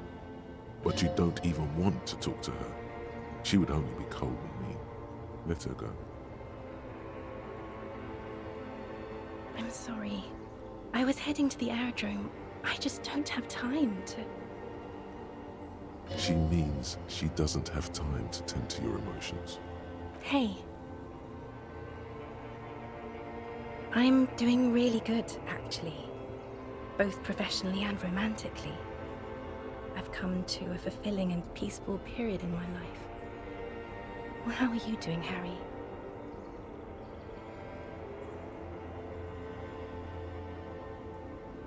Don't say that. I know this positive thing sounds stupid to you, Harry, but it works. We all have an obligation to be happy. You too. And you will be. Now. This is everything I always warned you about. I'm going to Morova. To live there, in Grad. It's 1 million kilometers away, Harry. Might as well be another lifetime. Just my scepter, my globe cruciger, a spare silk gown, a toothbrush, travel documents, the crown of immortality. Oh, this. This is just a wreath. The crown of immortality is made of rarefied light, mana and raw palladium. It was passed on to me by the rulers of late antiquity. She looks at the suitcase, not knowing what more to say, then over her shoulder. Yeah, it seems to be like a dream sequence. It wouldn't surprise me if Dolores Day is kind of like a representation of the woman that left Harry. The reason he kind of like, you know, evolved into the person that he is probably, you know. I mean, he used to be a very good cop, and then all of a sudden he started like drinking heavily and also being that way during, you know, his job. Getting to a point where he almost killed himself because of substance abuse.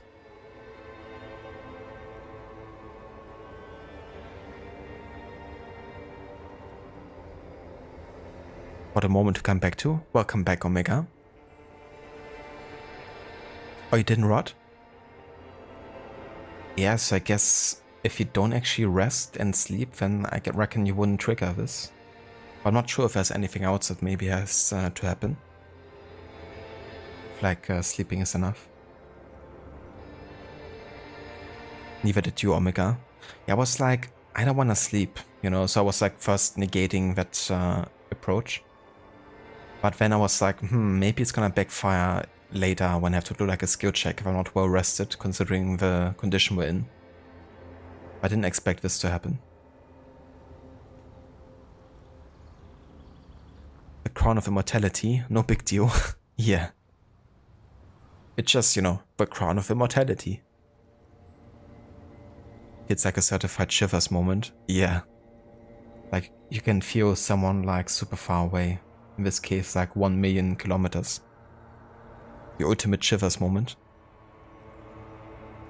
Silence. Her nuptial gown flows in the wind, wraps around her holy body. Exactly, Rod. Well, at least if you're Layla, you know, when you have a Staff of Immortality. No big deal, really. Anyway. No, Harry. It's just regular skin. I'm not as beautiful as you always thought I was. Let's not get into. I mean, beauty is subjective.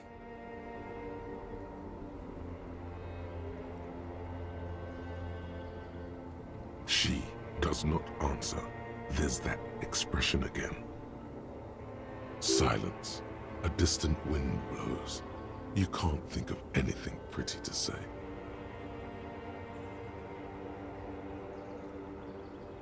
No, Harry. No. I don't want a massive, epic showdown. I want to go to the aerodrome. I have tickets for the 10:20 flight to Morova. Really, we don't have anything to talk about anymore. Every combination of words has been played out. The atoms don't form us anymore. Us, our love, our unborn daughters. Damn. It's all gone. I have to go to the aerodrome. I have to leave Revachol and you. And you have to be alone. In hell. Forever. That's just the way it is. And now you know why Harry is the way he is. I mean, not saying, you know, this explains everything or something. But it certainly explains, you know, his downfall.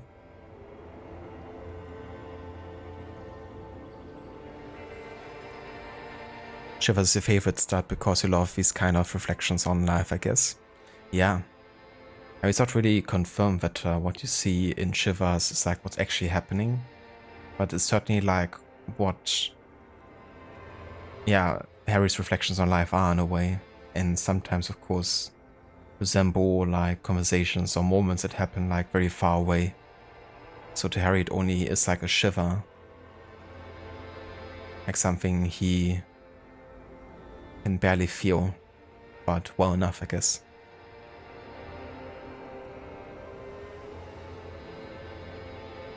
Oh God, whatever you do, don't try to kiss her yet. Not after that. You're still reeling. You'll fall over if you try now.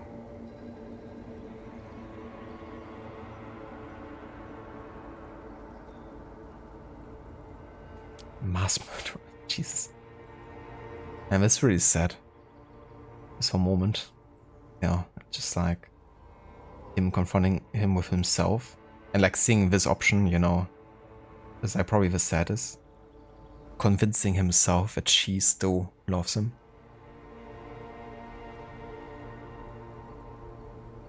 And then, you know, kissing the imaginary picture of her. I don't know what you mean. Dolores Day.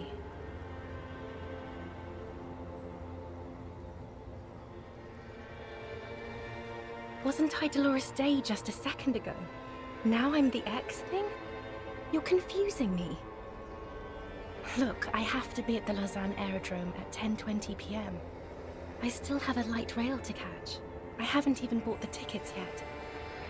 We all told you. Everyone warned you. Everyone. Literally all of you.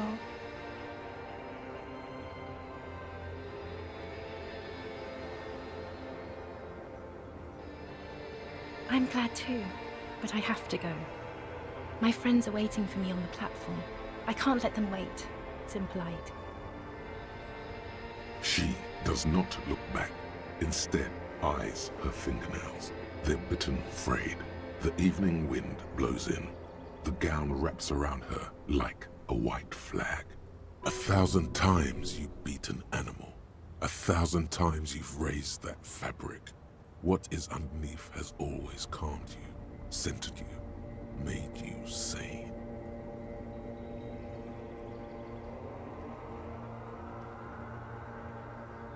The morning? I don't understand. Yes, it really, really is better that I don't. Yes, Harry, I am. Things have gotten much better for me, now that I am the ruler of the known world. Oh God, it's already so late. I have to go, Harry. A tiny golden watch with red straps around her bony little wrists. I bought you this figurine of a headless fawn rider. I mean, now's the moment to present it, I guess. I don't want it. It looks expensive. I don't want it. Okay. Please don't give me any gifts. And this is so desperate, I can't even trigger this in good conscience. Especially, you know, given that she wants nothing but go. So I'm just gonna say don't go.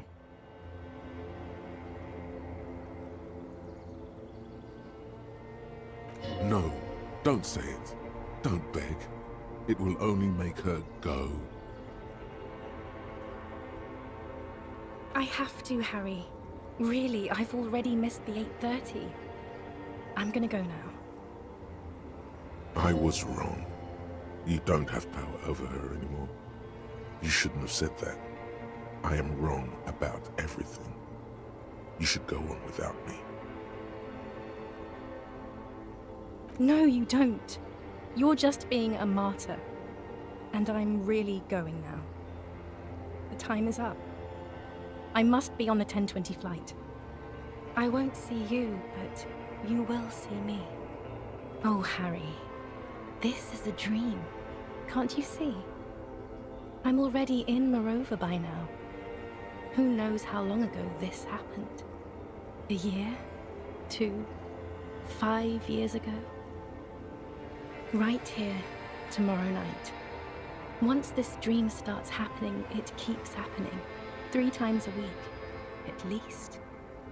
And Harry, it really, really looks like it started happening again. There's the video rental. I'm suffocatingly beautiful and young. And I smell of tutti frutti chewing gum, like I did that time when I asked you for forgiveness, after leaving you the first time, so long ago. Oh yes, this is real darkness. It's not death or war or child molestation. Real darkness has love for a face. The first death is in the heart, Harry. See you tomorrow.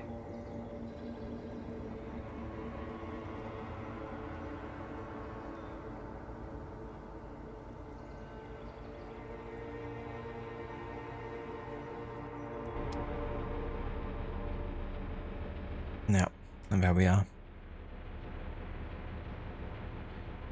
Well, I'm really glad I sat down on the mattress there and got to trigger this moment, because how was your sleep? That was, of course, very insightful, you know, to finally have that confirmation about the person that left Harry. And getting a bit of, I mean, for us as a player, at least getting closure on, you know, why Harry got to be in the situation. But yeah, for Harry himself, he's very far away from having any kind of closure. And yeah, he certainly can't, you know, let her go, really. But it's really interesting as well, Omega, I think, you know, how he internalizes her personality through different thoughts and memories, you know. Like the chewing gum, you know, for instance, which is like a thought you can try to internalize and maybe learn like a bit more about what that is connected to.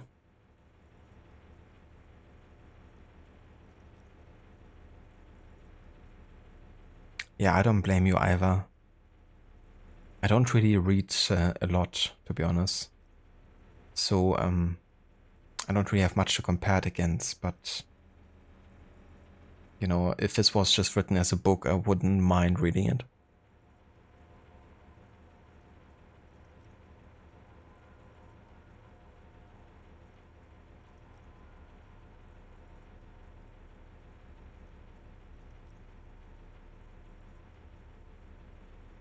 Okay.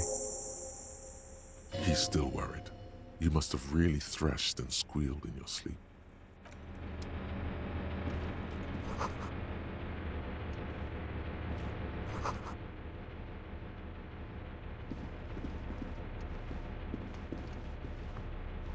Books and magazines lie scattered on the floor and on a makeshift cupboard.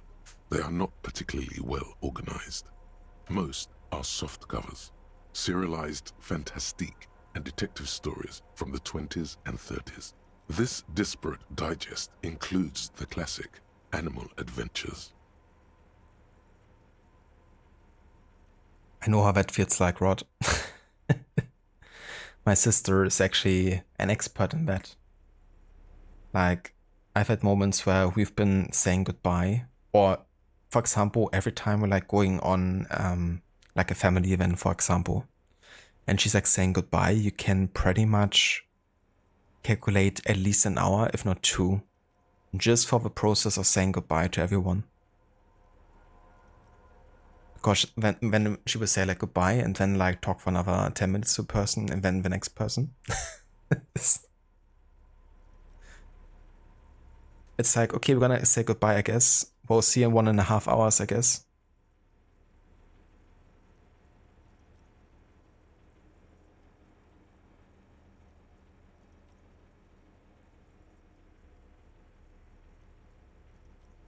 Guys, I have to leave. Got a lot of work. One more game. Another infallible argument. Yeah, that's how it goes. No $100, man. I know, right? Like, where's the proper literature here?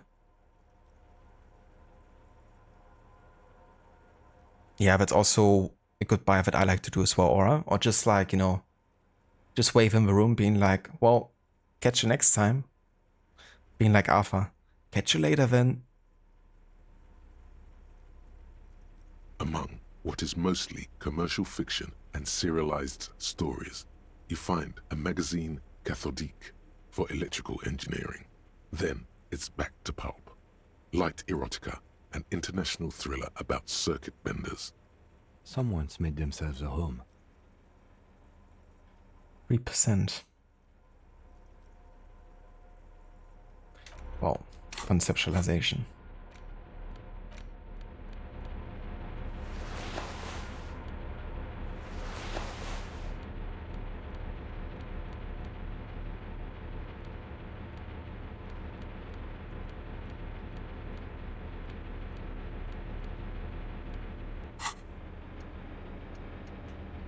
Soft covers, serialized, fantastic. Not that you can tell. This is a digest of someone who's dead bored. Most of it is for entertainment purposes. Fittingly right next to the radiola on the floor. You do feel there's some... Okay. But now it's a good... Oh, never mind. I can't actually skill more points into conceptualization. There's like a limit. I was actually thinking I could maybe like retry this, but I can't.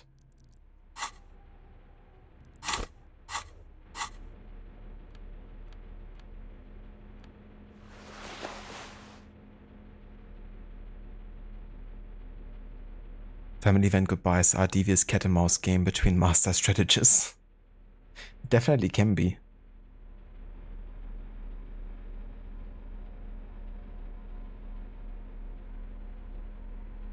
Were any parts of Disco Elysium that challenged any of my existing beliefs, philosophies? I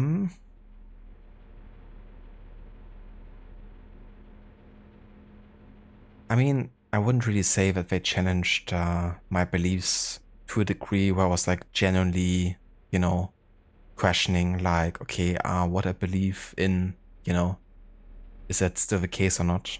I wouldn't say so.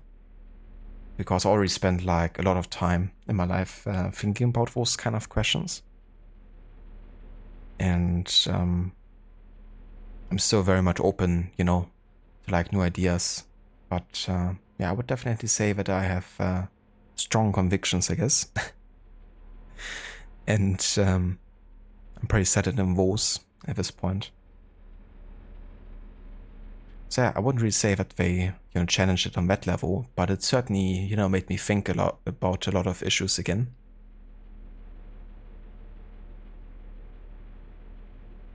But yeah, I mean, if I would have played this game in another stage of my life, then it probably would have.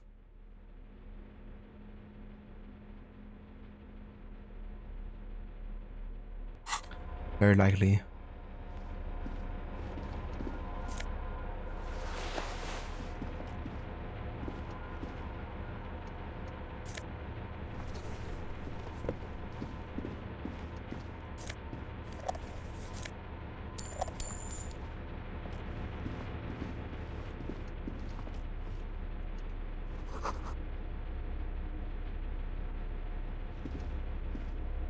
You see a small metal door nested inside a larger one. A heavy steel blast door. There is a conventional keyhole above the handle. It's very small. Another part of the island, probably. The lock looks like it could still be usable. Maybe this is one of the doors we don't open?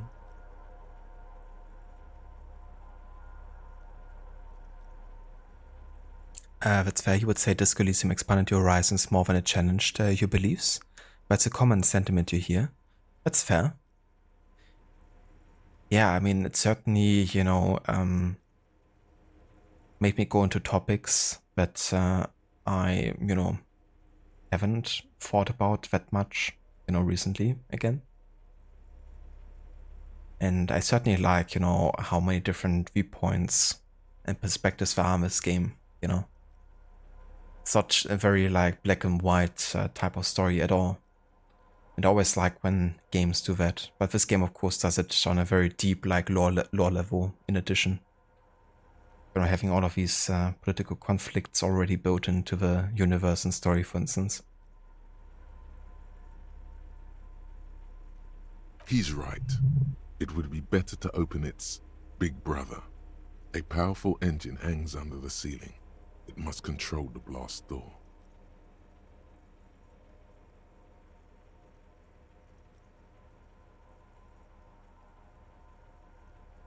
I think there's a console just southeast. Let's look around. Getting the blast door open seems like the best plan.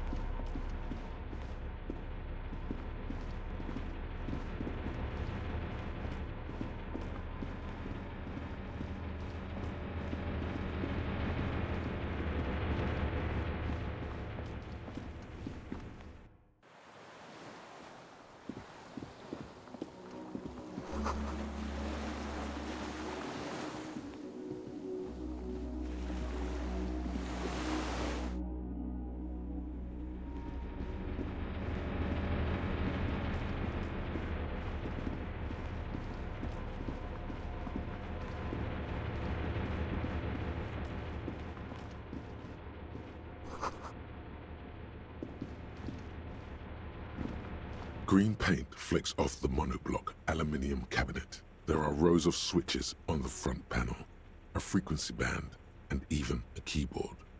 The keys rattle like teeth. This keyboard hasn't been functional in decades.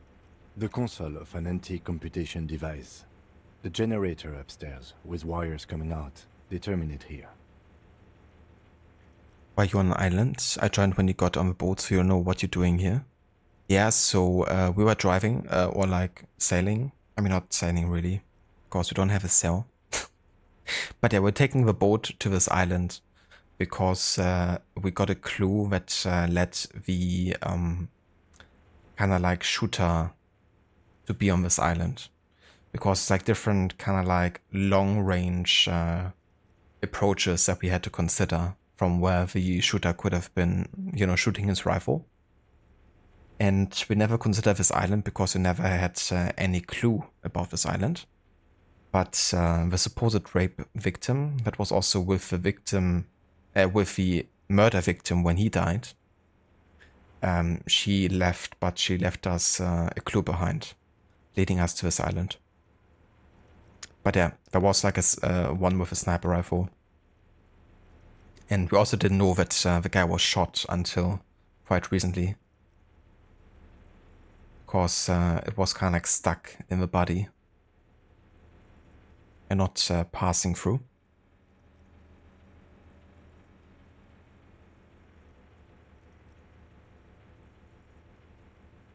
I think, yes. Let's see. That one, the emergency open. But yeah, so this seems to be both a place where the murder has occurred from, but also the hiding place of the murderer himself, very likely.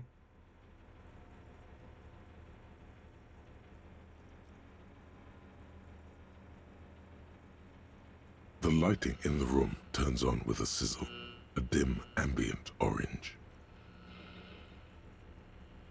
The dial slides under the glass, dark and silent. Restoring electric power has not breathed life into it. The blast door opens with a series of clicks. A shaft of light appears, then widens as the light shines in.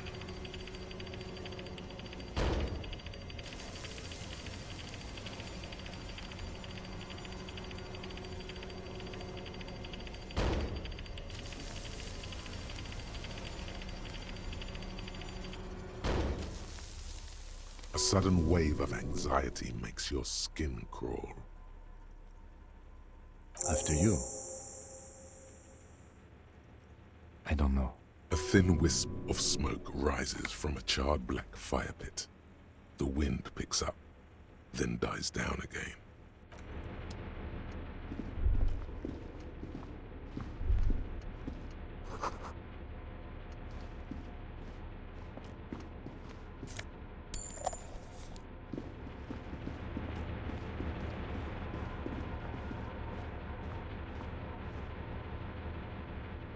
An interesting perspective you heard from the lead writer on the game was that he believes detective stories are a great way to introduce an audience to a fantasy world. The philosophical equilibrium it establishes must have been a challenge to construct. Yeah, I guess what really helped would probably have been having the book series to be based on.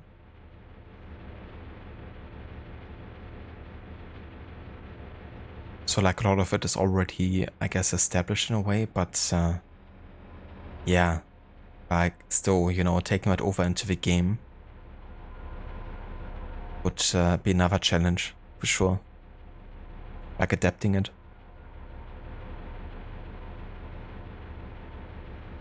But yeah, I would definitely agree that detective stories lead themselves well, you know, because kind of like starting at a blank page in a way, you know, with the investigation, and by learning more about the case in this, you know, case of a game at least, we also learn more about the world and how the characters stand to each other, how and why a person got killed, of course, and in this case also maybe political motivations that, you know, stood behind it. Maybe historical reasons. About to find out.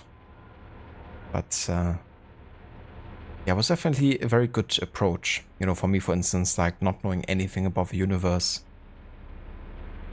So both a detective story, but also the fact that Harry has lost so much of his memory.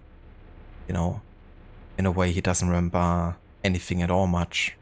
So it's like put in the similar shoes as a player. If it's like your first time getting to explore the universe of Disco Elysium.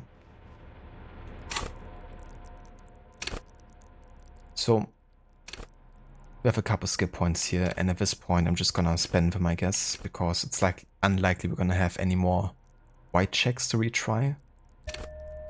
So I wanna get Esprit de Corps a bit higher up. Empathy.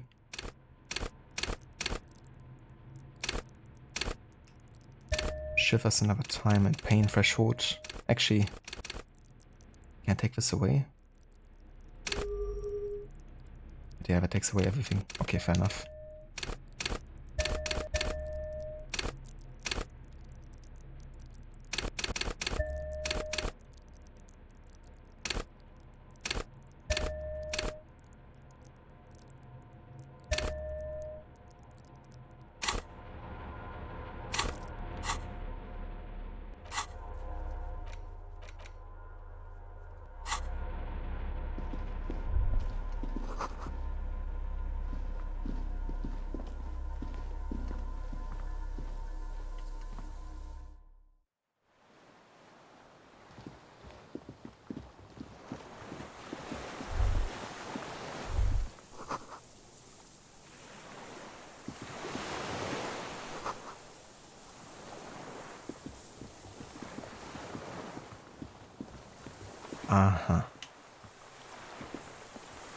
An old man wearing tracksuit trousers leans on the frame stock of his rifle.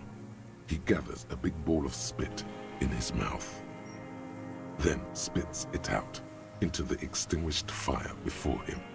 He raises his black eyes, hooded by creased eyelids, to meet yours, unclouded by cataracts.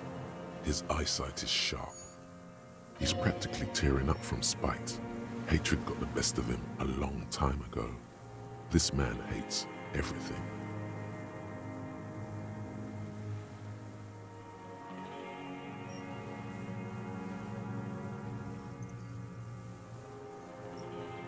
My eyesight? Yes. Helps me see all the shit. A shudder of disgust passes his right side. His left side remains motionless. The what now? I can't hear you. Fire guy. Regressive bourgeoisie henchman. Can't even talk like a grown-up. There are no worms with you. You are not repugnant. Was that to think of Motionless? Ah yeah, of course it was a commie. Couldn't have been any other way, right? Or I'll shove my spear so far down your throat, you'll be shitting iron at the gates of Hades! What Alexis said. I think we're gonna send him to Hades very soon here. And he sure as hell is gonna shit iron. I think it's an interesting thought because it gives the characters a reason to delve into the history of a word. Like why it's significant that the couch cushion came from some old historical district. Exactly. It's really a smart way of leading the players into the universe and letting them uncover for themselves. That's a great insight from Odyssey. It definitely is. From my Psycholexius runs. Definitely gave us a bit of content. The lieutenant pulls his pistol from the holster. You are a glorified night watchman. This is a service rifle. I can only lay it down before an enemy commander of corresponding rank. Yell at him now. Loud.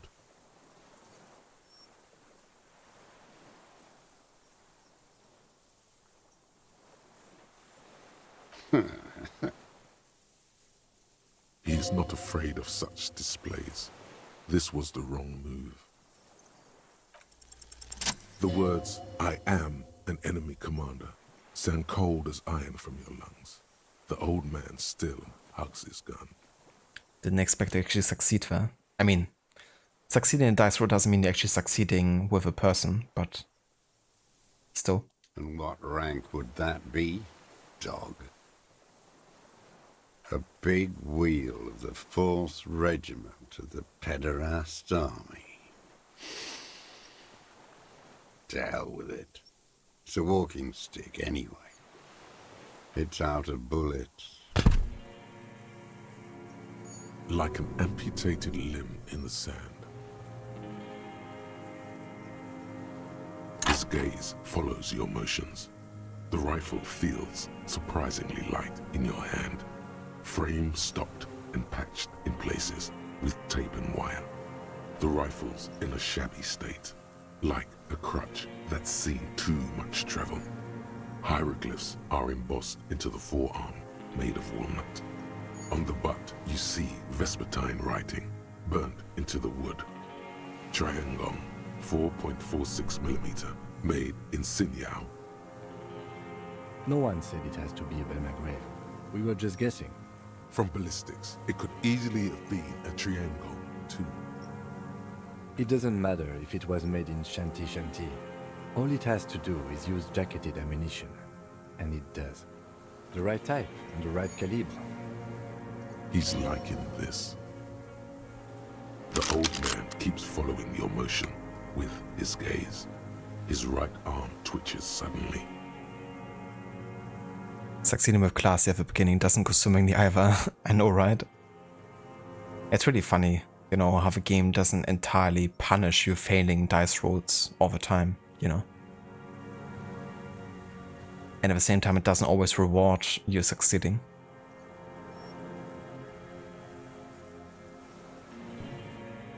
You need some gun oil. Time to clean all the guns. Looking forward to do that again in Red Dead. Yeah, the old man final boss. Taking a page from Dark Souls there. Could have also been a Bloodborne enemy for sure. This looked very much like the murder weapon. It could be used against him to get a confession. In time. My name is Josef Lilianovich Dross.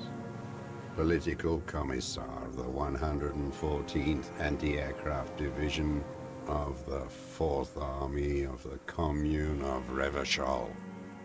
I am a deserter, a partisan, and a prisoner of war.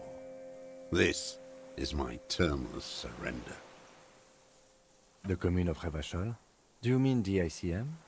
You're a holdover from the... From the Insular Indian Citizens Militia, the army of the revolution. I was recruited in Jamrock in '07, trained in the École de Contrôle Orient, and consigned to emergency defense duties in '08. Citizen? Let me recall that one.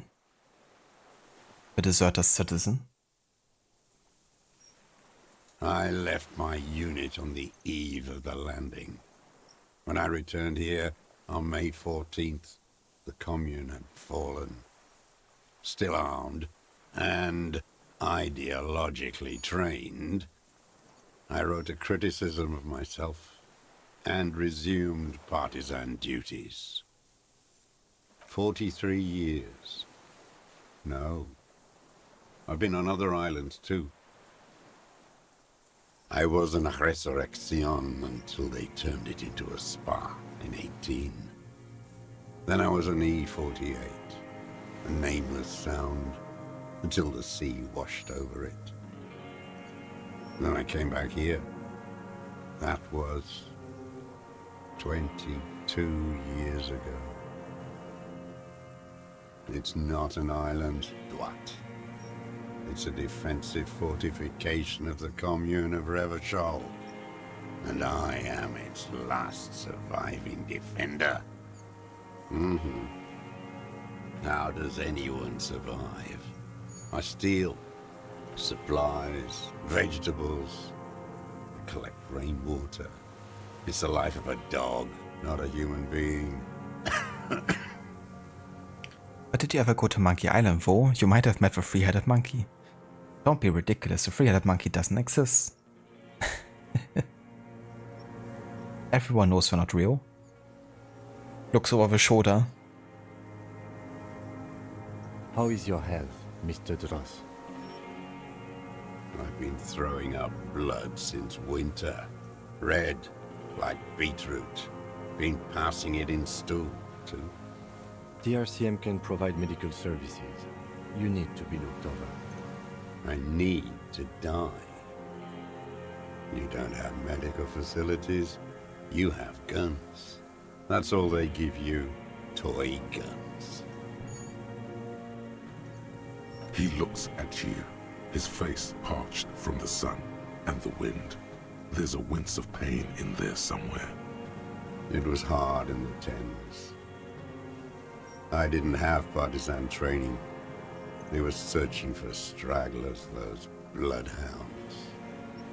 Floodlights on the water at night. There were posters, campaigns. We communards still hoped, and they needed to snuff that hope out. The East capitulated. Martinez and Cold City were turned to dust. But Jamrock, Forburg, even Coron, and Boogie Street, of course. Those fucking kips had Marsov coursing through their veins. And others too. Some cordons of Revachol was still fighting. There were cells. I tried to contact them. Soon they all went silent. The frequencies dead. At night, I used a dinghy. I only went after dark then. When I got to the city, I stayed underground. Patrols, you lot, the commons too. They'd started snitching.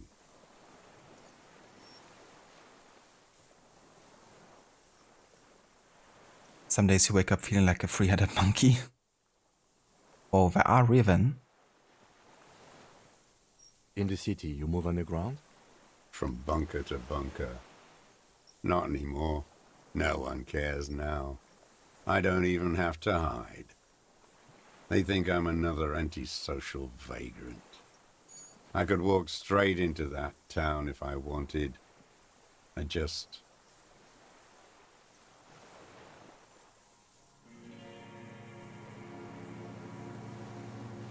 don't want to. They're all traitors. Pigs, rabbits, and dogs. Men without ideals are only animals. He does not want to see life moving on. People forgetting, drinking, laughing. So you finally found it. There must have been a small squadron's worth of arms in there. Elmer Graves, right? Useless now. Rusted away. So you've been there? Sleeping. Some nights. Ammo scrounging on others. Those McGraves were shit, even before they corroded. Some had bullets in the chamber, however.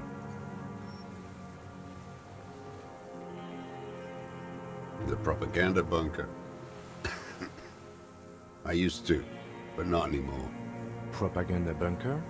They stored leaflets there. Broadcasting equipment, too. Made broadcasts, I think. Propaganda officers. I buried them with their leaflets. They killed themselves.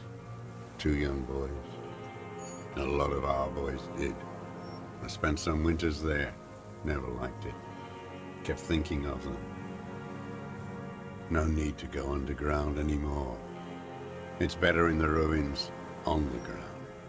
The old man looks across the water, at the city, the ruins, the motorways rising above it.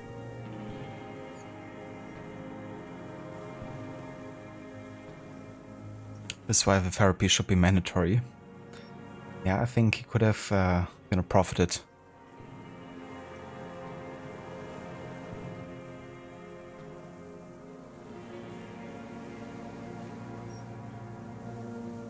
If therapy was mandatory, I'm sure those who need it most would revolt. Say propaganda bunker 5 times. Propaganda bunker, propaganda bunker, propaganda bunker, propaganda bunker, propaganda bunker.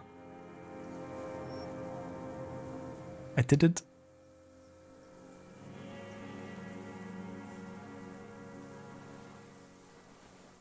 You're with the RCM. The coalition-appointed mob that enforces bourgeois morals in Revachol. The so-called Lieutenant W. Freighter.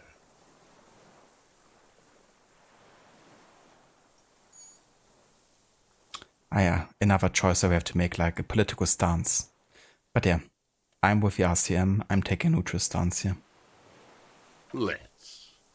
You represent the Moralist International, the enemies of humanity who took this city.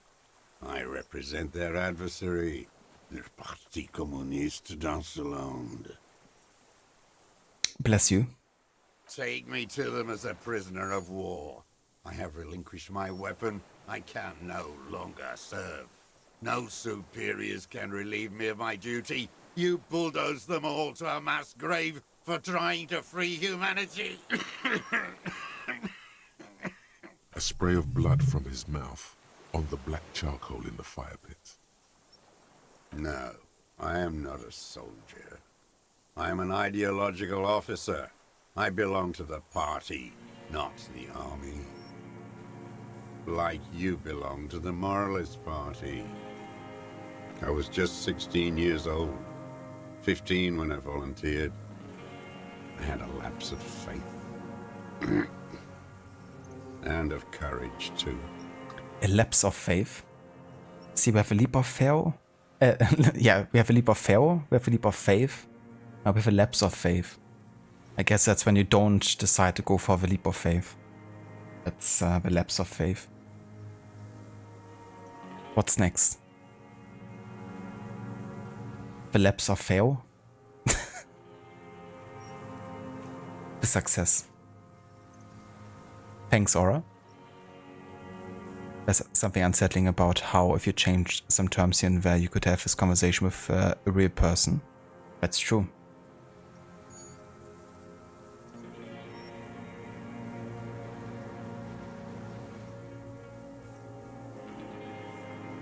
Fair of leaps. The larp of faith. Right. A Seed of Doubt. Some good contenders for sure. You could say I misunderstood the historic role of the proletariat and thought Mazovian socioeconomics were fallible. For a second, I doubted the irreducible laws of historic materialism. A second is all it took for reaction to take hold. May the 13th, 08, 44 years ago. The horizon was black with coalition airships. Their petroleum rose to the sky and it looked like it formed the clouds, storm clouds. When they started shelling, it was dark magic. The combined might of international capital. All at once, all the greed and terror in the world tore into Revachol. It lifted streets from the ground and turned houses into ghosts. We were in the flak tower, huddled on the floor.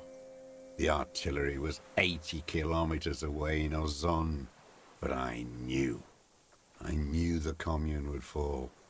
We would all be turned into ash. So I said I was going to the map room. A terrible shame still within him. The lobes of his ears are red with it. The shame and smallness of what he became. I ran. I climbed the chain link across the water and hid inland, in the bunkers underground, like the weakest of the weak. A mouse, frightened of the ordnance all night and the sound of the rotors in the morning, whirring.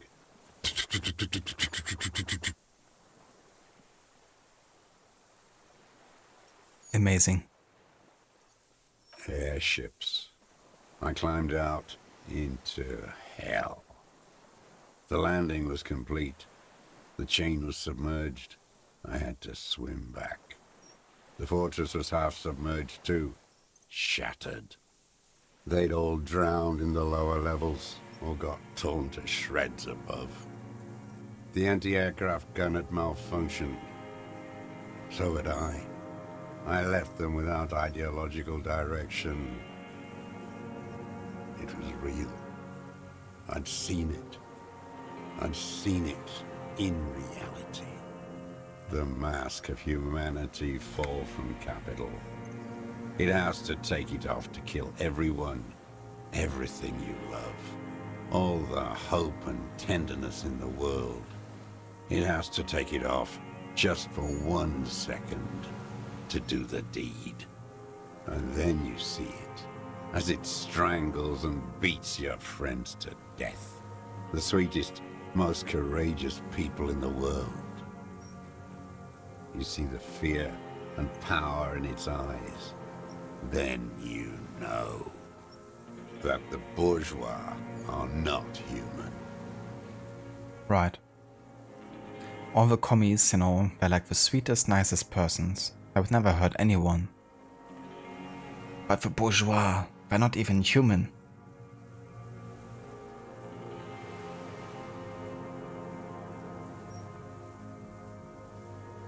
I had to fight it. I had to never stop.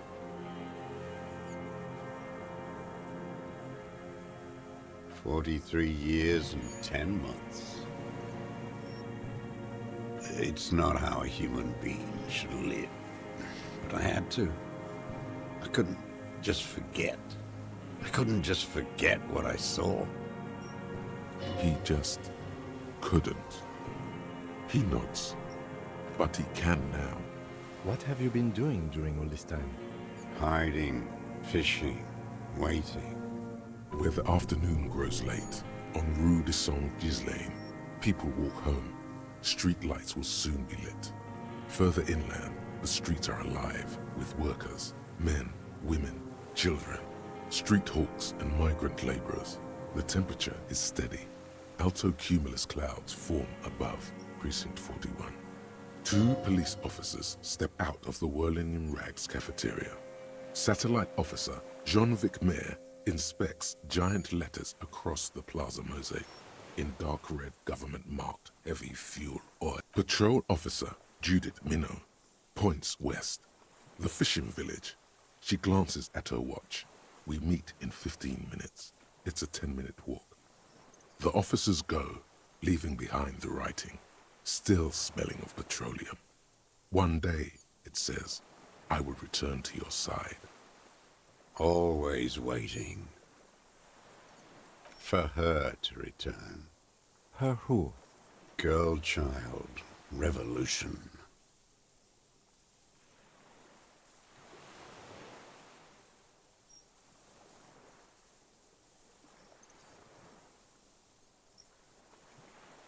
I am not a fool.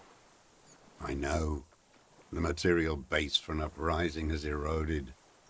The working class has betrayed mankind. The historic opportunity for a revolution has passed. It will not come back anymore, however hard I try, whatever I do. There's nothing serious in this world. It's a farce. I've used it for killing people. Here we go. A trail of blood. The lieutenant smells it too. Killing people? It's a gun. That's what they're for. You want a moralist euphemism? Defending your family and your property. I haven't done that. Right, Aura? You know, just like blame an entire gender.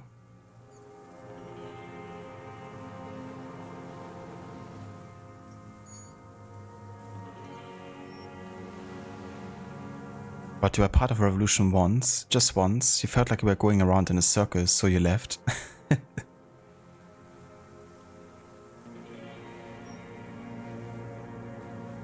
I've used it to kill people. Interesting. During or after the war? There is no after the war. Class war is never over. So he's continued killing after hostilities ended. Okay. Go in straight. No euphemisms. He doesn't like those. No. Be careful now. Slow and steady does it. Make him repeat it first. Don't mess this up.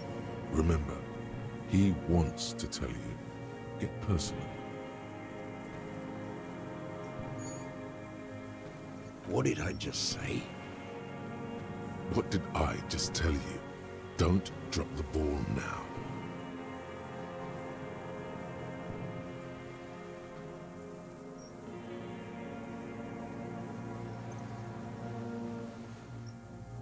I don't want to tell you anything, you grotesque murderer. And why did you think that was a good idea? Don't listen to me. I'm wrong all the time. The who now? He heard you. He just wants to hear you say it. You're in.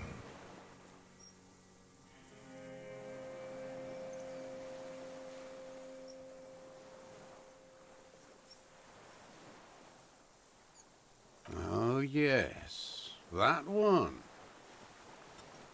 Ugly piece of work, that boy. Did you kill him? I am a son of a welder and an officer of the commune of Revachol. I do not collaborate with murderers and pederasts of the liberal regime. Exhaust him with proof. Pile it all on him. Get a confession. The scent of blood in the air. But what else? There was something you can't remember.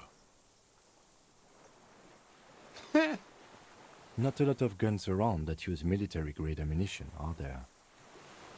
It's a real gun. Not like your musketeer pistols. You look like imbeciles. Why don't you ask them to give you real weapons? Going against automatic rifles with these toy guns. Of course you got those boys killed. Damn, he saw you.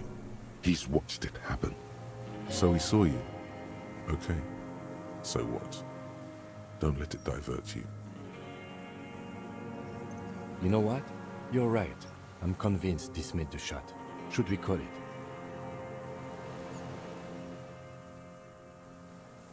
Good. This feels good, doesn't it? Tearing things up like this. When you have the murder weapon, you have the killer. Murder. Like a marionette on some invisible string. This pushed him, but not enough. Just a little more. You're lost, Dwight. You're lost.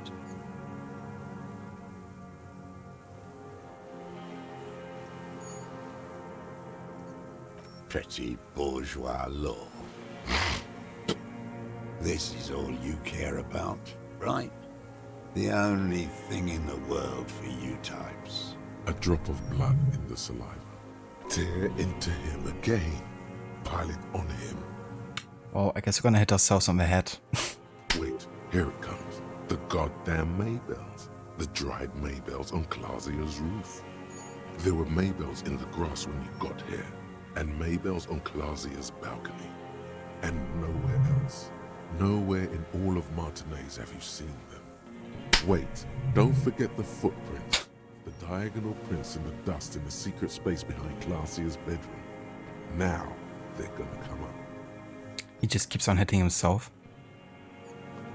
Call of Duty players in 60 years.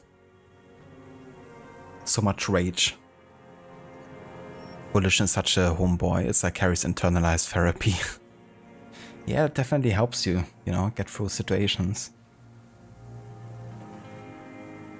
Yes, ouch. So good, it hurts. Those were not modern prints. Maybe don't beat yourself anymore, though. You're not immortal. Nothing else comes up. You see the lieutenant watch you. Try to stimulate thought processes by hitting yourself. I'm sorry, this didn't do anything. Usually hurting yourself does. Officer, a word?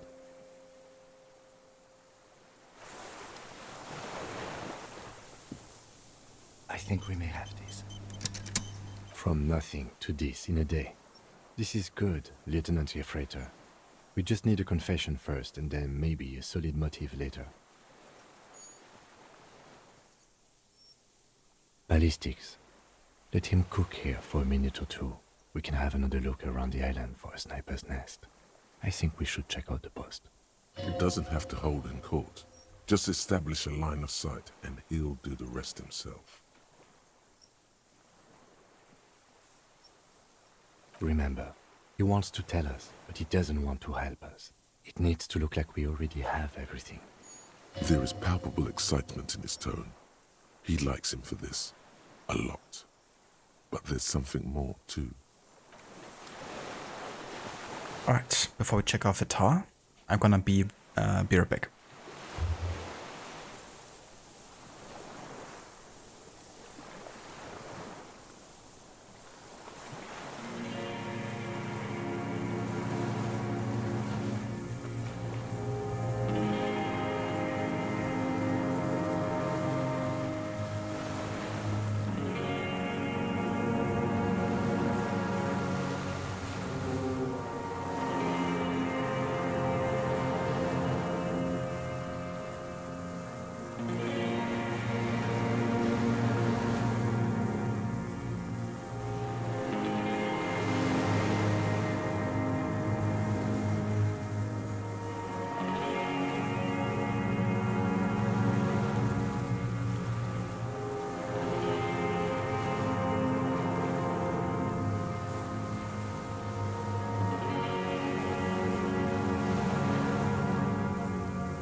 Alright, I'm back.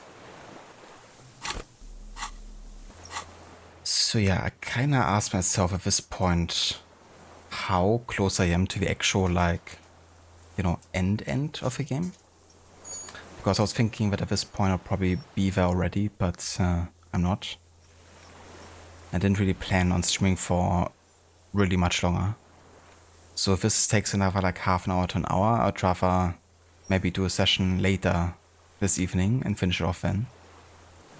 But if I'm like literally about to finish the game, then you know, I'll just keep on going now and get it done. But I'm not too sure.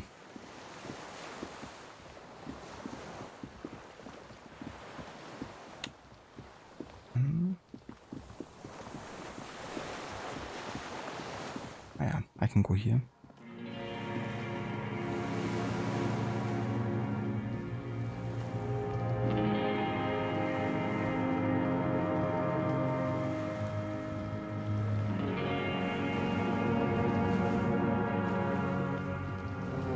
Okay, I guess I have to do it from this side.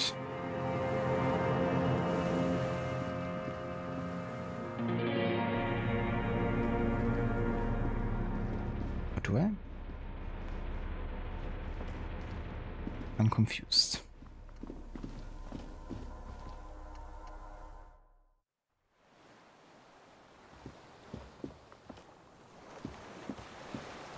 Okay, let's just try going back here and taking the exit to the coastline, I guess.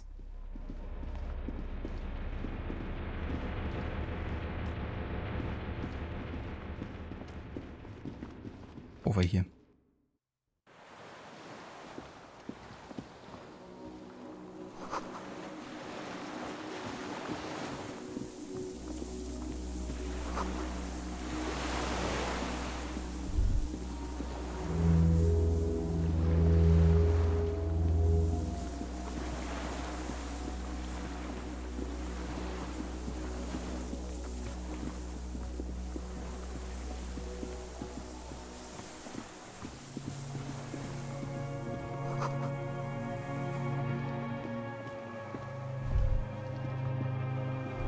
A strange feeling looking at the water. Maybe you should just wander off into the sea. Leave it all and walk in. Get out of here in an empire. With a bottle in your hand. Nope, I'm not doing that here.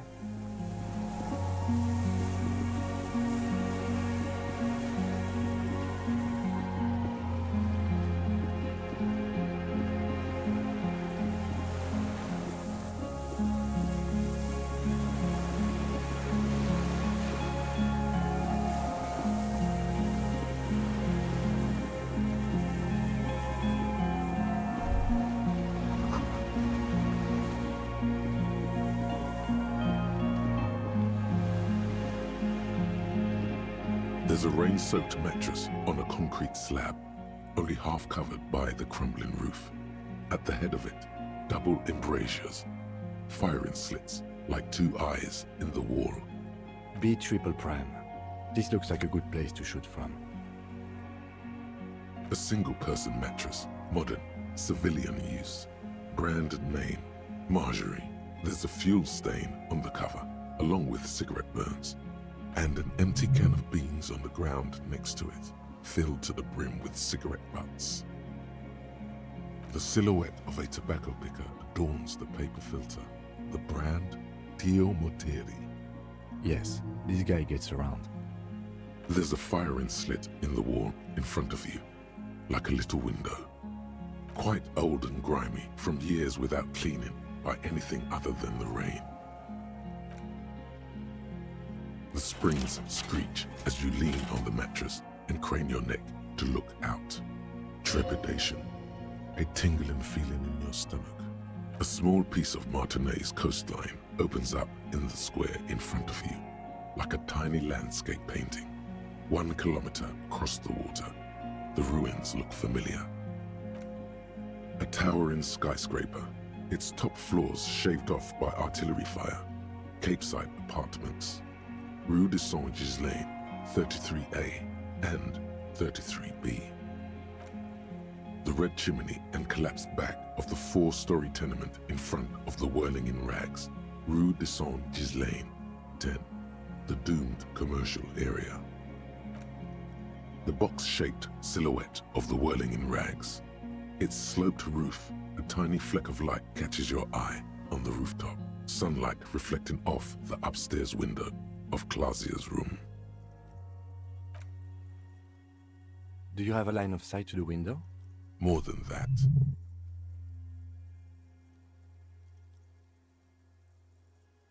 A pair of binoculars? Or a scope of a rifle? You'd be prone, lying on a mattress, barrel resting on the embrasure. I think we have it. The origin of the shot. This is the sniper's nest.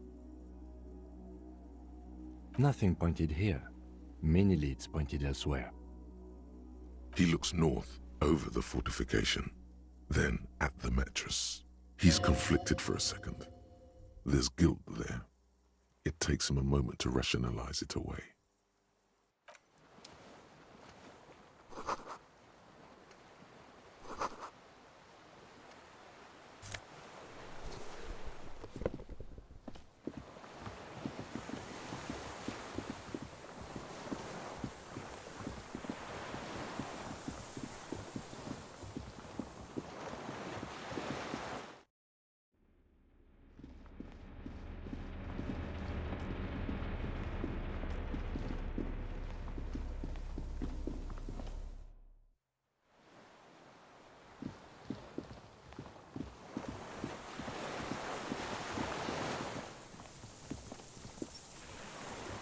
Minions of capital. What do you want?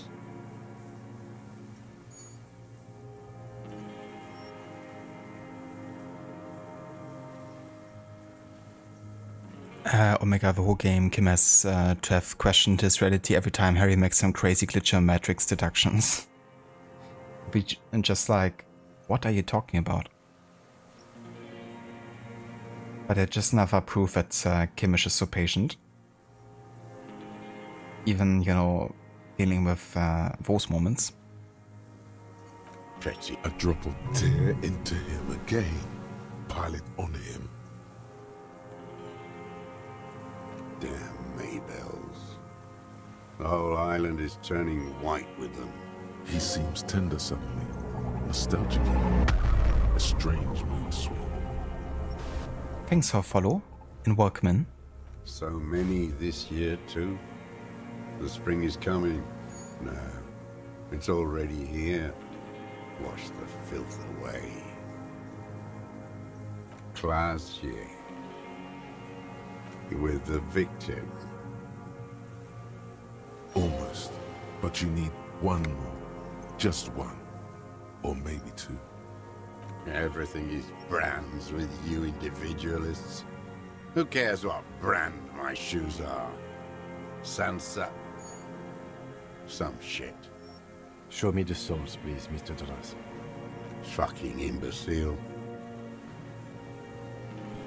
The maker is called Sensorique, and the size is 42 to 44. Hey there, Ventu, welcome in. Thanks again for a follow. Hope you're having a nice day. I kind of sound like Kim occasionally. I take that as a compliment. Because I actually quite like Kim's voice. They're very calm and pleasant to listen to. I quite like a voice actor in general, like also his accent. These are not the unusual horizontal patterned souls you saw in the dust on the floor of the hidden room. They do, however, seem to be about the same size. The size fits, but not the soul.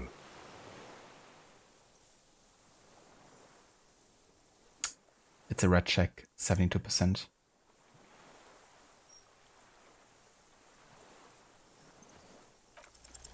Sire, yes. He doesn't have to be wearing them right now.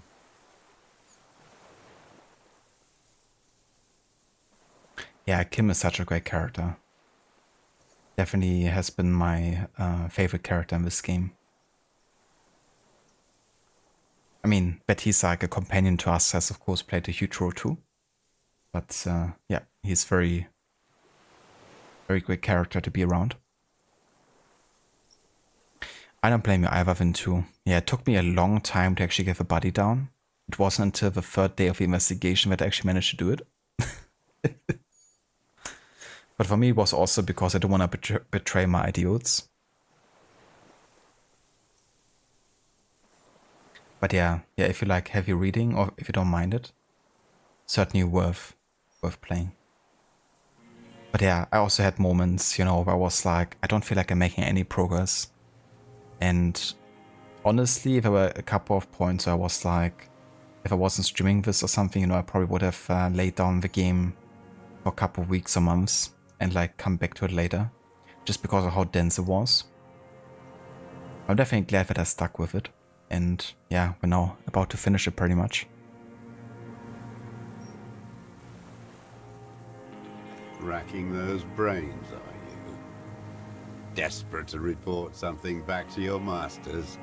They must have really loved that dead fuck. The lieutenant gives you a quick sideways glance and nods to acknowledge. The prints were his. You can see it in those eyes. He can't keep them from flickering, looking for something. The old man stares at his own prints in the ash around the fire. Silent suddenly, some strange process within him. A gush of wind. Seagulls in the distance. Betray your ideals to care about it in 2024? Good on ya. Yeah, I have this strange idea of like not agreeing with racism. And in the sense with Measurehead. But yeah, of course, like, being friends with him would make getting the body down much easier. You know who he was. A coalition-trained murderer. Armored and armed. He wasn't human. The blunt end of a hammer. Dripping with blood.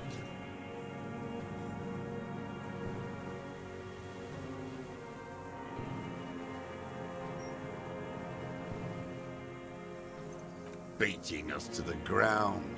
Moaning with joy. You hounds get so thorough when a company-trained killer dies. I haven't seen you on this coast for 40 years. Maybe I should have killed one sooner. And there we have it. Got your attention. Now you stop beating druggies and prostitutes in your basement. Now you come to investigate. Not when they die by the hundreds.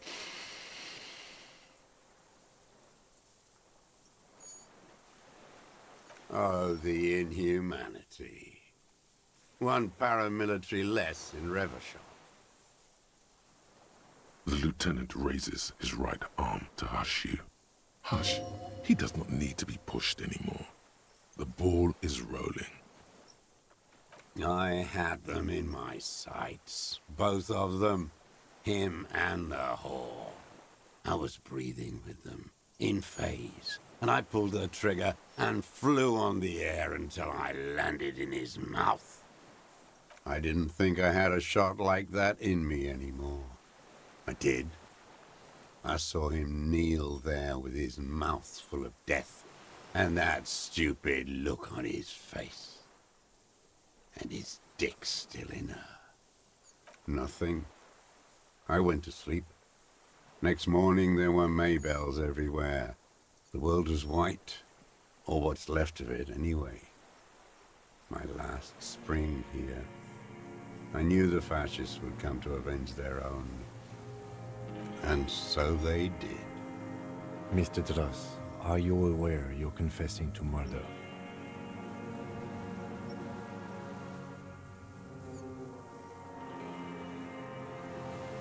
That's a good way to put it, Omega.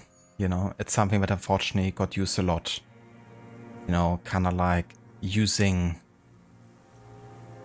negative points of views, towards like certain, people. And then speaking it with like, pseudoscience facts. kind of make it seem like it's really elaborate, you know, and is validated, so to say. But yeah, it's just bullshit.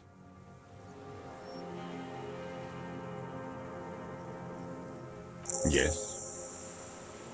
And you were looking at Dan, the victim and a young woman, having sex through the scope of your rifle that night, before you shot him? The old man nods. Why? Because that's what they were doing. The motive. This is where the motive is going to come from. You can coax it out of him. The lieutenant's preparing the ground. I don't understand. Do you, detective? I don't understand this part. I'm always looking. Are you always looking through the scope of a rifle? I'm just trying to understand. A rifle scope has the best magnification. Helps him see all the shit. And if you don't like it, then you pull the trigger? Yes. Think of it as a form of critique. Them fucking. I didn't like that. Jealousy is a reactionary concept. I didn't like the Reaver enjoying himself. Drugged out, soothed in the arms of a young woman. I wanted him to die so he could not enjoy life anymore.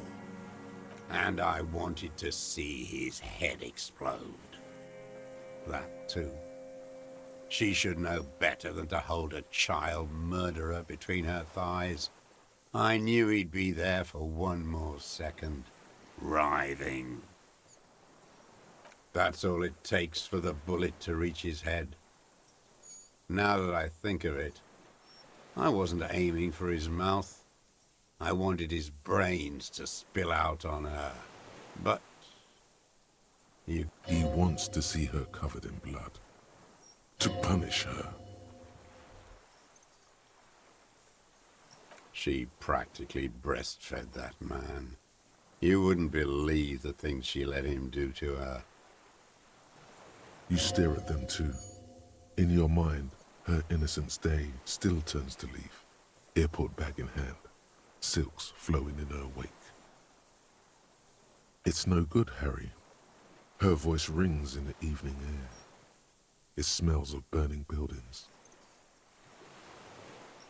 No one gives a shit what you think.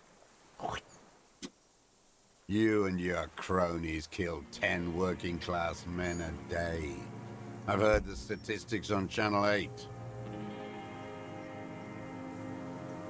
Sounds good, Vin2. Definitely hope you enjoy watching the beginning. Just to be warned, the first stream is me just spending 4 hours in the whirling in rags. So it's a very slow going. Just to be forewarned. But at the start of the stream or playthrough was like still doing viewer choices for like every choice, and that kind of like took a bit of time. But I changed that about 2 or 3 streams in and only done it for like specific choices. Also, thanks for posting the YouTube channel, Rod. So yeah, there's also my YouTube archive in case it's been like 3 months since I started this playthrough almost. So there's a good chance that not all the parts are on Twitch anymore. So over there you can find all of the past playthroughs. Having studied biology, combating pseudoscience is a lifelong crusade you unwittingly signed up for. I don't blame you, dude. That would be so much, you know, to deal with. And I guess contrary to what you would think, it seems to be just getting stronger, you know, like pseudoscience. It is Aura. Yeah, he's a sick dude.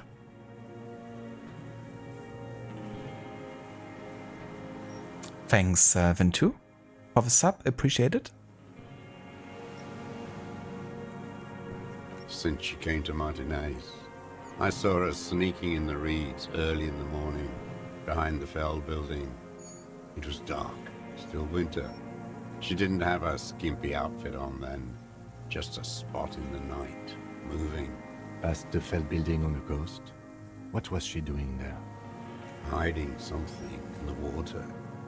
She had a fag after she'd done it. I was up in the ruins there. She couldn't see me, but I could see her, smoking. She was nervous, but not scared. And beautiful. Her passport and ticket to Villiers. And from there to Cachet-Brut. Yes, after she'd gone. It was a submersible. Well made, actually. Sloppy. We should have gotten her to tell us about this. Did you take the documents? No, I put them back. Why would I take them? I'm not going to film. Oh, I mean... I did. She had a face like an archipelago, with those birthmarks. And a body, hard and lean and bruised all over. Black and yellow. I could see she's taken a beating. Man, this dude. I could see who she was, too. A spook. On the run. Revachol's the cloaca of capital now. All the bagmen and arms dealers end up here to do drugs and have sex like animals. You could tell she was a spook? From the documents? She had different color hair on the photo, and glasses. Forged. Some sordid bourgeois affair. I've heard about this kind of thing on the radio. I'm not blind, am I?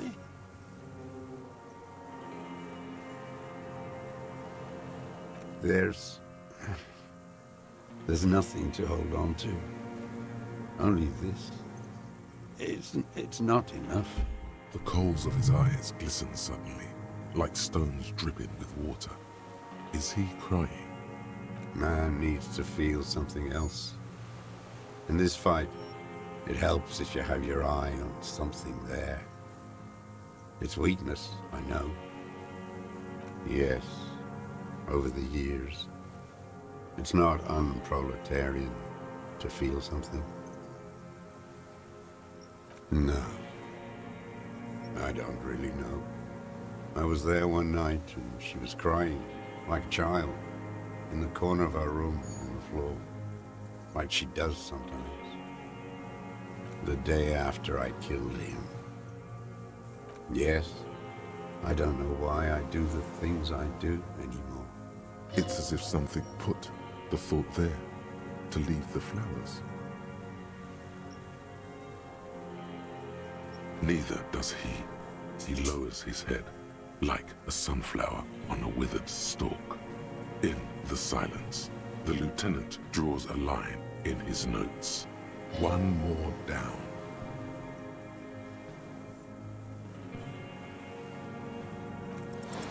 He must have climbed to the roof, maybe.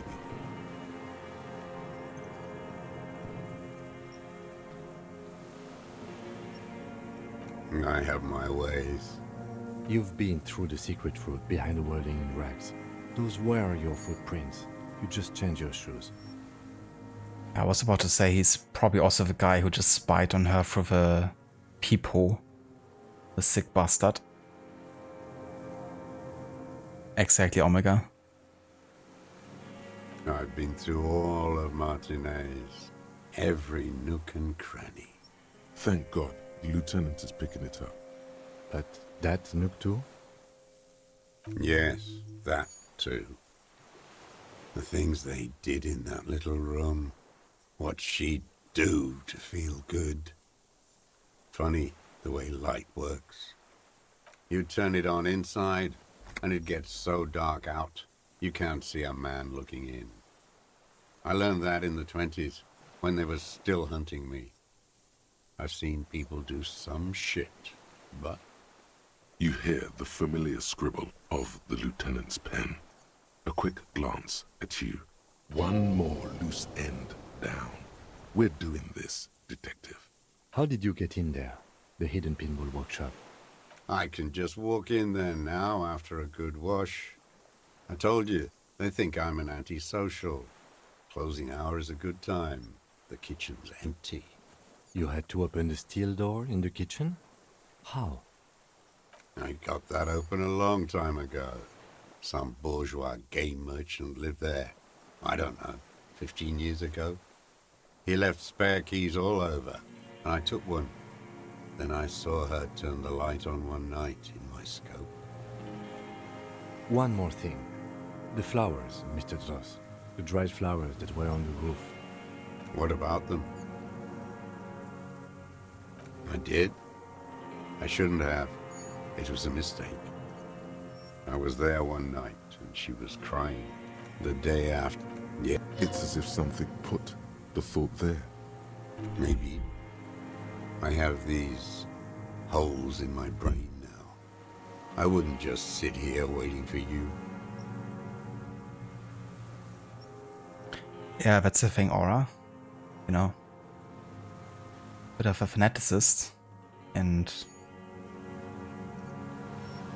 you know, it's always easiest to start with the truth and work your way through fanaticism from there.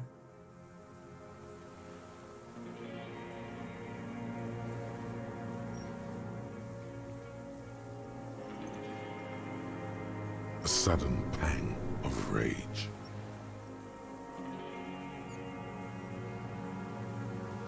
If you came 10 years ago, I would have killed you.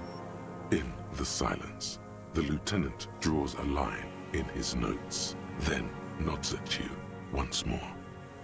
One more down. Her. The lieutenant nods at you in acknowledgement.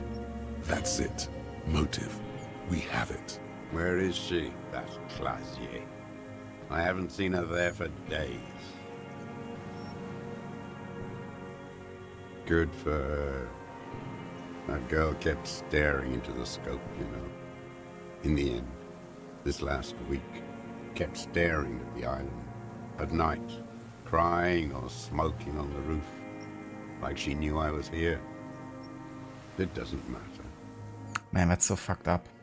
You know, thinking about how Claudia must have felt like. You know, she was on the rooftop the entire time.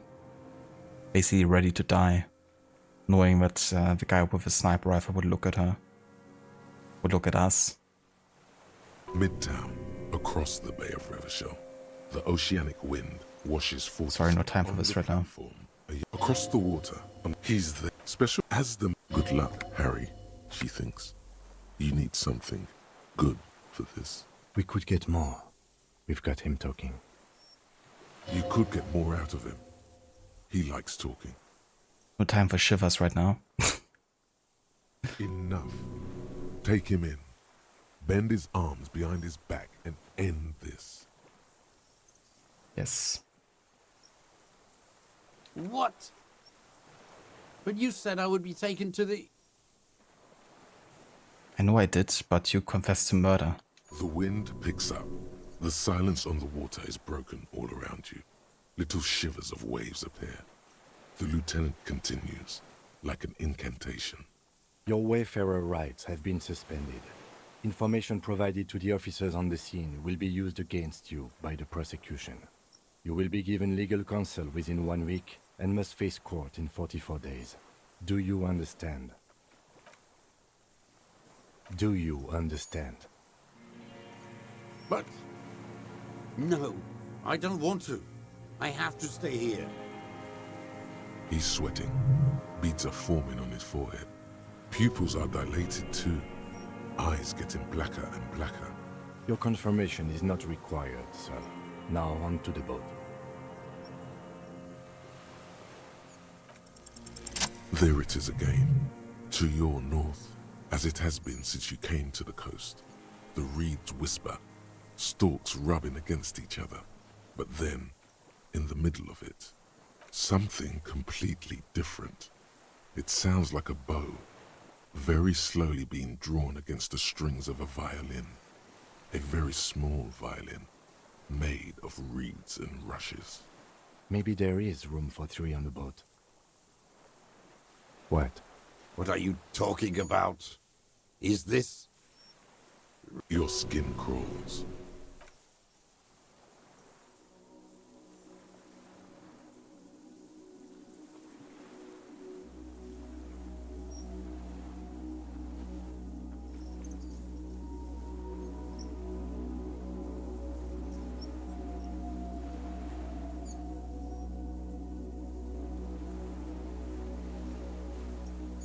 A delicate tangle of arms and legs unfolds from the reeds, limb by limb, to then just stand there, moving its scythe-like arms in ghostly silence.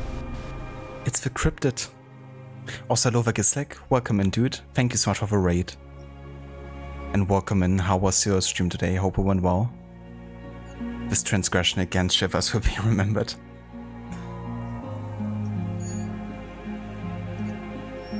Welcome back, Rod, and thank you for giving a shout out to Gislek.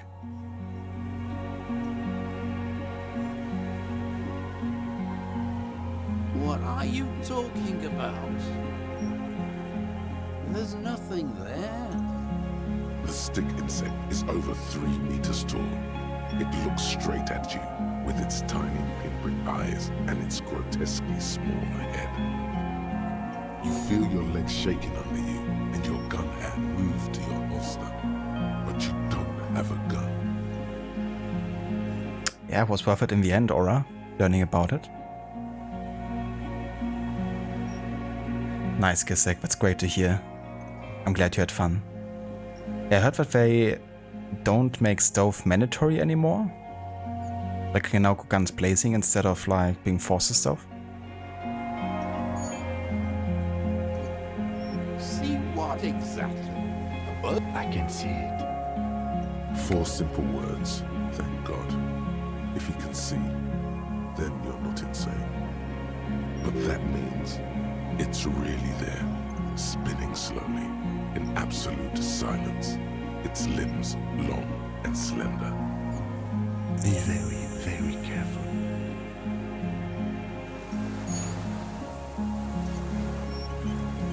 Okay, does anybody know how much longer the game is?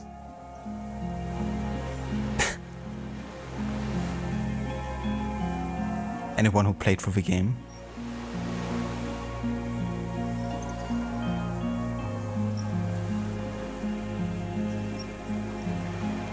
It's like we're playing a Civic tournament, kept pointing out cheetahs, getting them jettisoned out of the airlock, planted a card on another seat, accused him of cheating, he got kicked out for cheating, amazing. That's really funny, Gislek.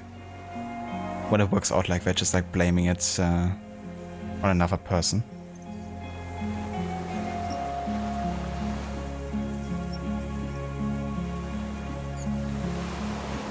About an hour, hour and a half. Oh, really? Okay. Thought it was actually like about to be done here. But I mean, I'm gonna interact with this Phasmid. And I guess then we're gonna come back later today or something to finish off the game then. Because truth be told, I wanted to finish the stream already like 40 minutes ago or something. But yeah, I won't have enough time now to, you know, go like the whole way. But I'm not gonna break it off here. We're gonna still investigate this insect here. The creature stands on long stilt-like legs, antennae hanging from its head like a woman's hair, white and curled at the tips. It is no more than 5 steps away from you. Cheers, Rod. So one more part of this.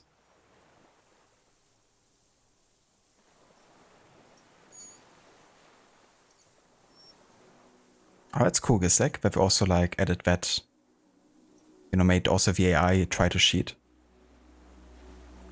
Would definitely make sense for them to try. Welcome back, Oliver. Yeah, that's a big one. I'm kind of reminded of Bloodborne right now with the invisible monsters as well.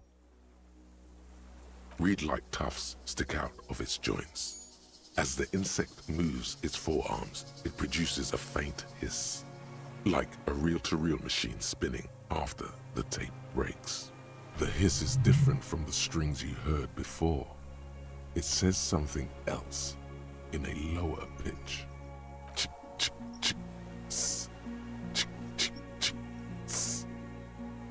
I have absolutely no idea. You glance over your shoulder. The lieutenant holds a piece of milled aluminium. He begins to pull it open extremely carefully. It's the camera. We need a photo. No one will believe us. From the corner of your eye, you see a sudden cascade of motion ripple through the insect's limbs. A series of ultrasonic clicks fills your ear. I am not palatable. Do not eat me. I am afraid. With the sound of metal sliding against metal, And eat your onions the every lieutenant day. reveals the lens.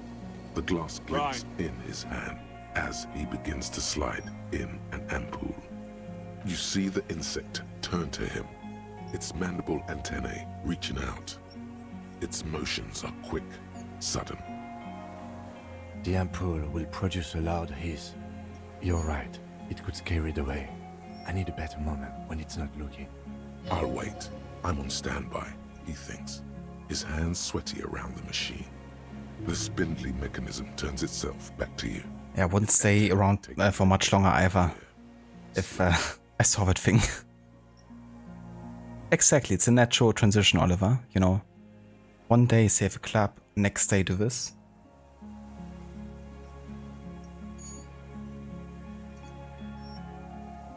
Approach carefully, nah. We can't just leave it standing there. We have to do something, detective. It could be connected somehow even. You've never seen him get this excited. His voice is almost trembling. Nothing changes in the cyclical braying motion of the creature's limbs. They are porcelain white on the inside and reed-colored on the out. Beige, light brown, and striped. You are unsure if it is scared or not. Its insect mind is impenetrable to your reasoning.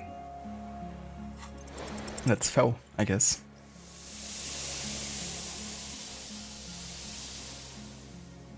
It's bad, man.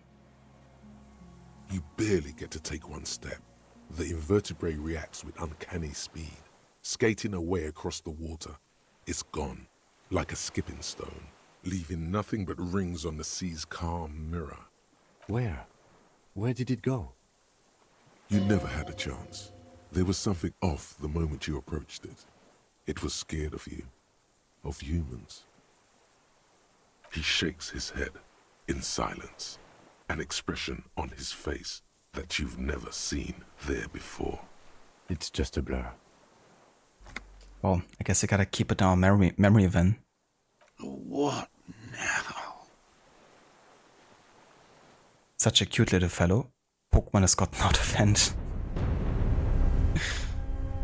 What's the next stage of Pokemon? In some kind of strange, semi-catatonic state. Our suspect's not looking so good. We should check him over. It looks like it has some kind of nest there. Maybe there's proof in there. In the reeds, where the phasmid was hiding, you see a little flash of white. Alright. So, we didn't quite get to the ending, but we are very close. So I will have to leave it off here for today, unfortunately, because I already wanted to finish a while ago. But there's a good chance that I might come back later today to still finish this off for like a really short stream, you know, just to do like the rest of it here, given how close we are now. So yeah, if you want to catch that, then you can check back on the channel later in about 3 hours or so, I would say. And then we're gonna try to finish off the playthrough entirely. But yeah, this is all I can do for now.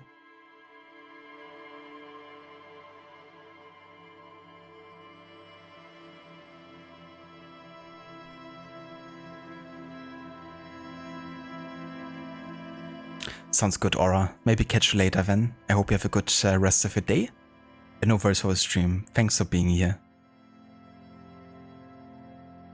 It flew away. Couldn't see the whole Phasmid scene. Yeah, we'll have to wait until the next stream, unfortunately.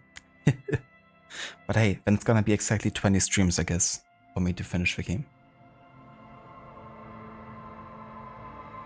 Cheers, Oliver. You too. Hope you enjoy your evening. And yeah, maybe catch you later. If not, hope you have a good one. No worries, Alpha, Omega. Thank you so much for being here as well. And yeah, thank you also again for the lurks and for the follow. No worries, Alpha Rod. I hope you have a good rest of the night and a good sleep later. I catch you tomorrow in London, innit? Indeed. Yeah, we're gonna make our way past London to Sussex and finally rescue Sigurd. Been a long time in the making.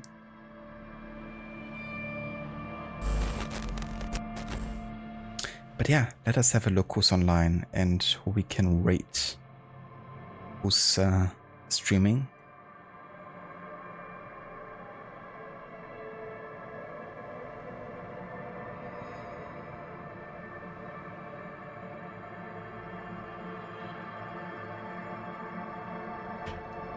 Alrighty, so we have Amita playing some more God of War Ragnarok for his first time. It's a great game and a great streamer too.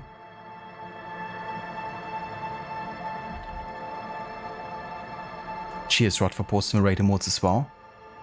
So if you want to join us for the raid, there's some raid emotes. We have one for non-subs and one for subs, so feel free to choose whatever applies to you if you want to join us for the raid. If not, that's totally fine, of course, as well.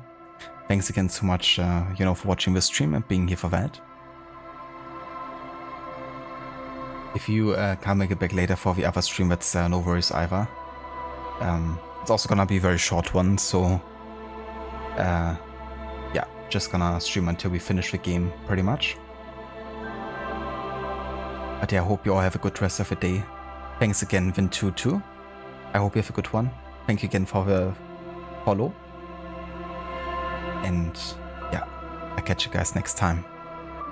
Until then.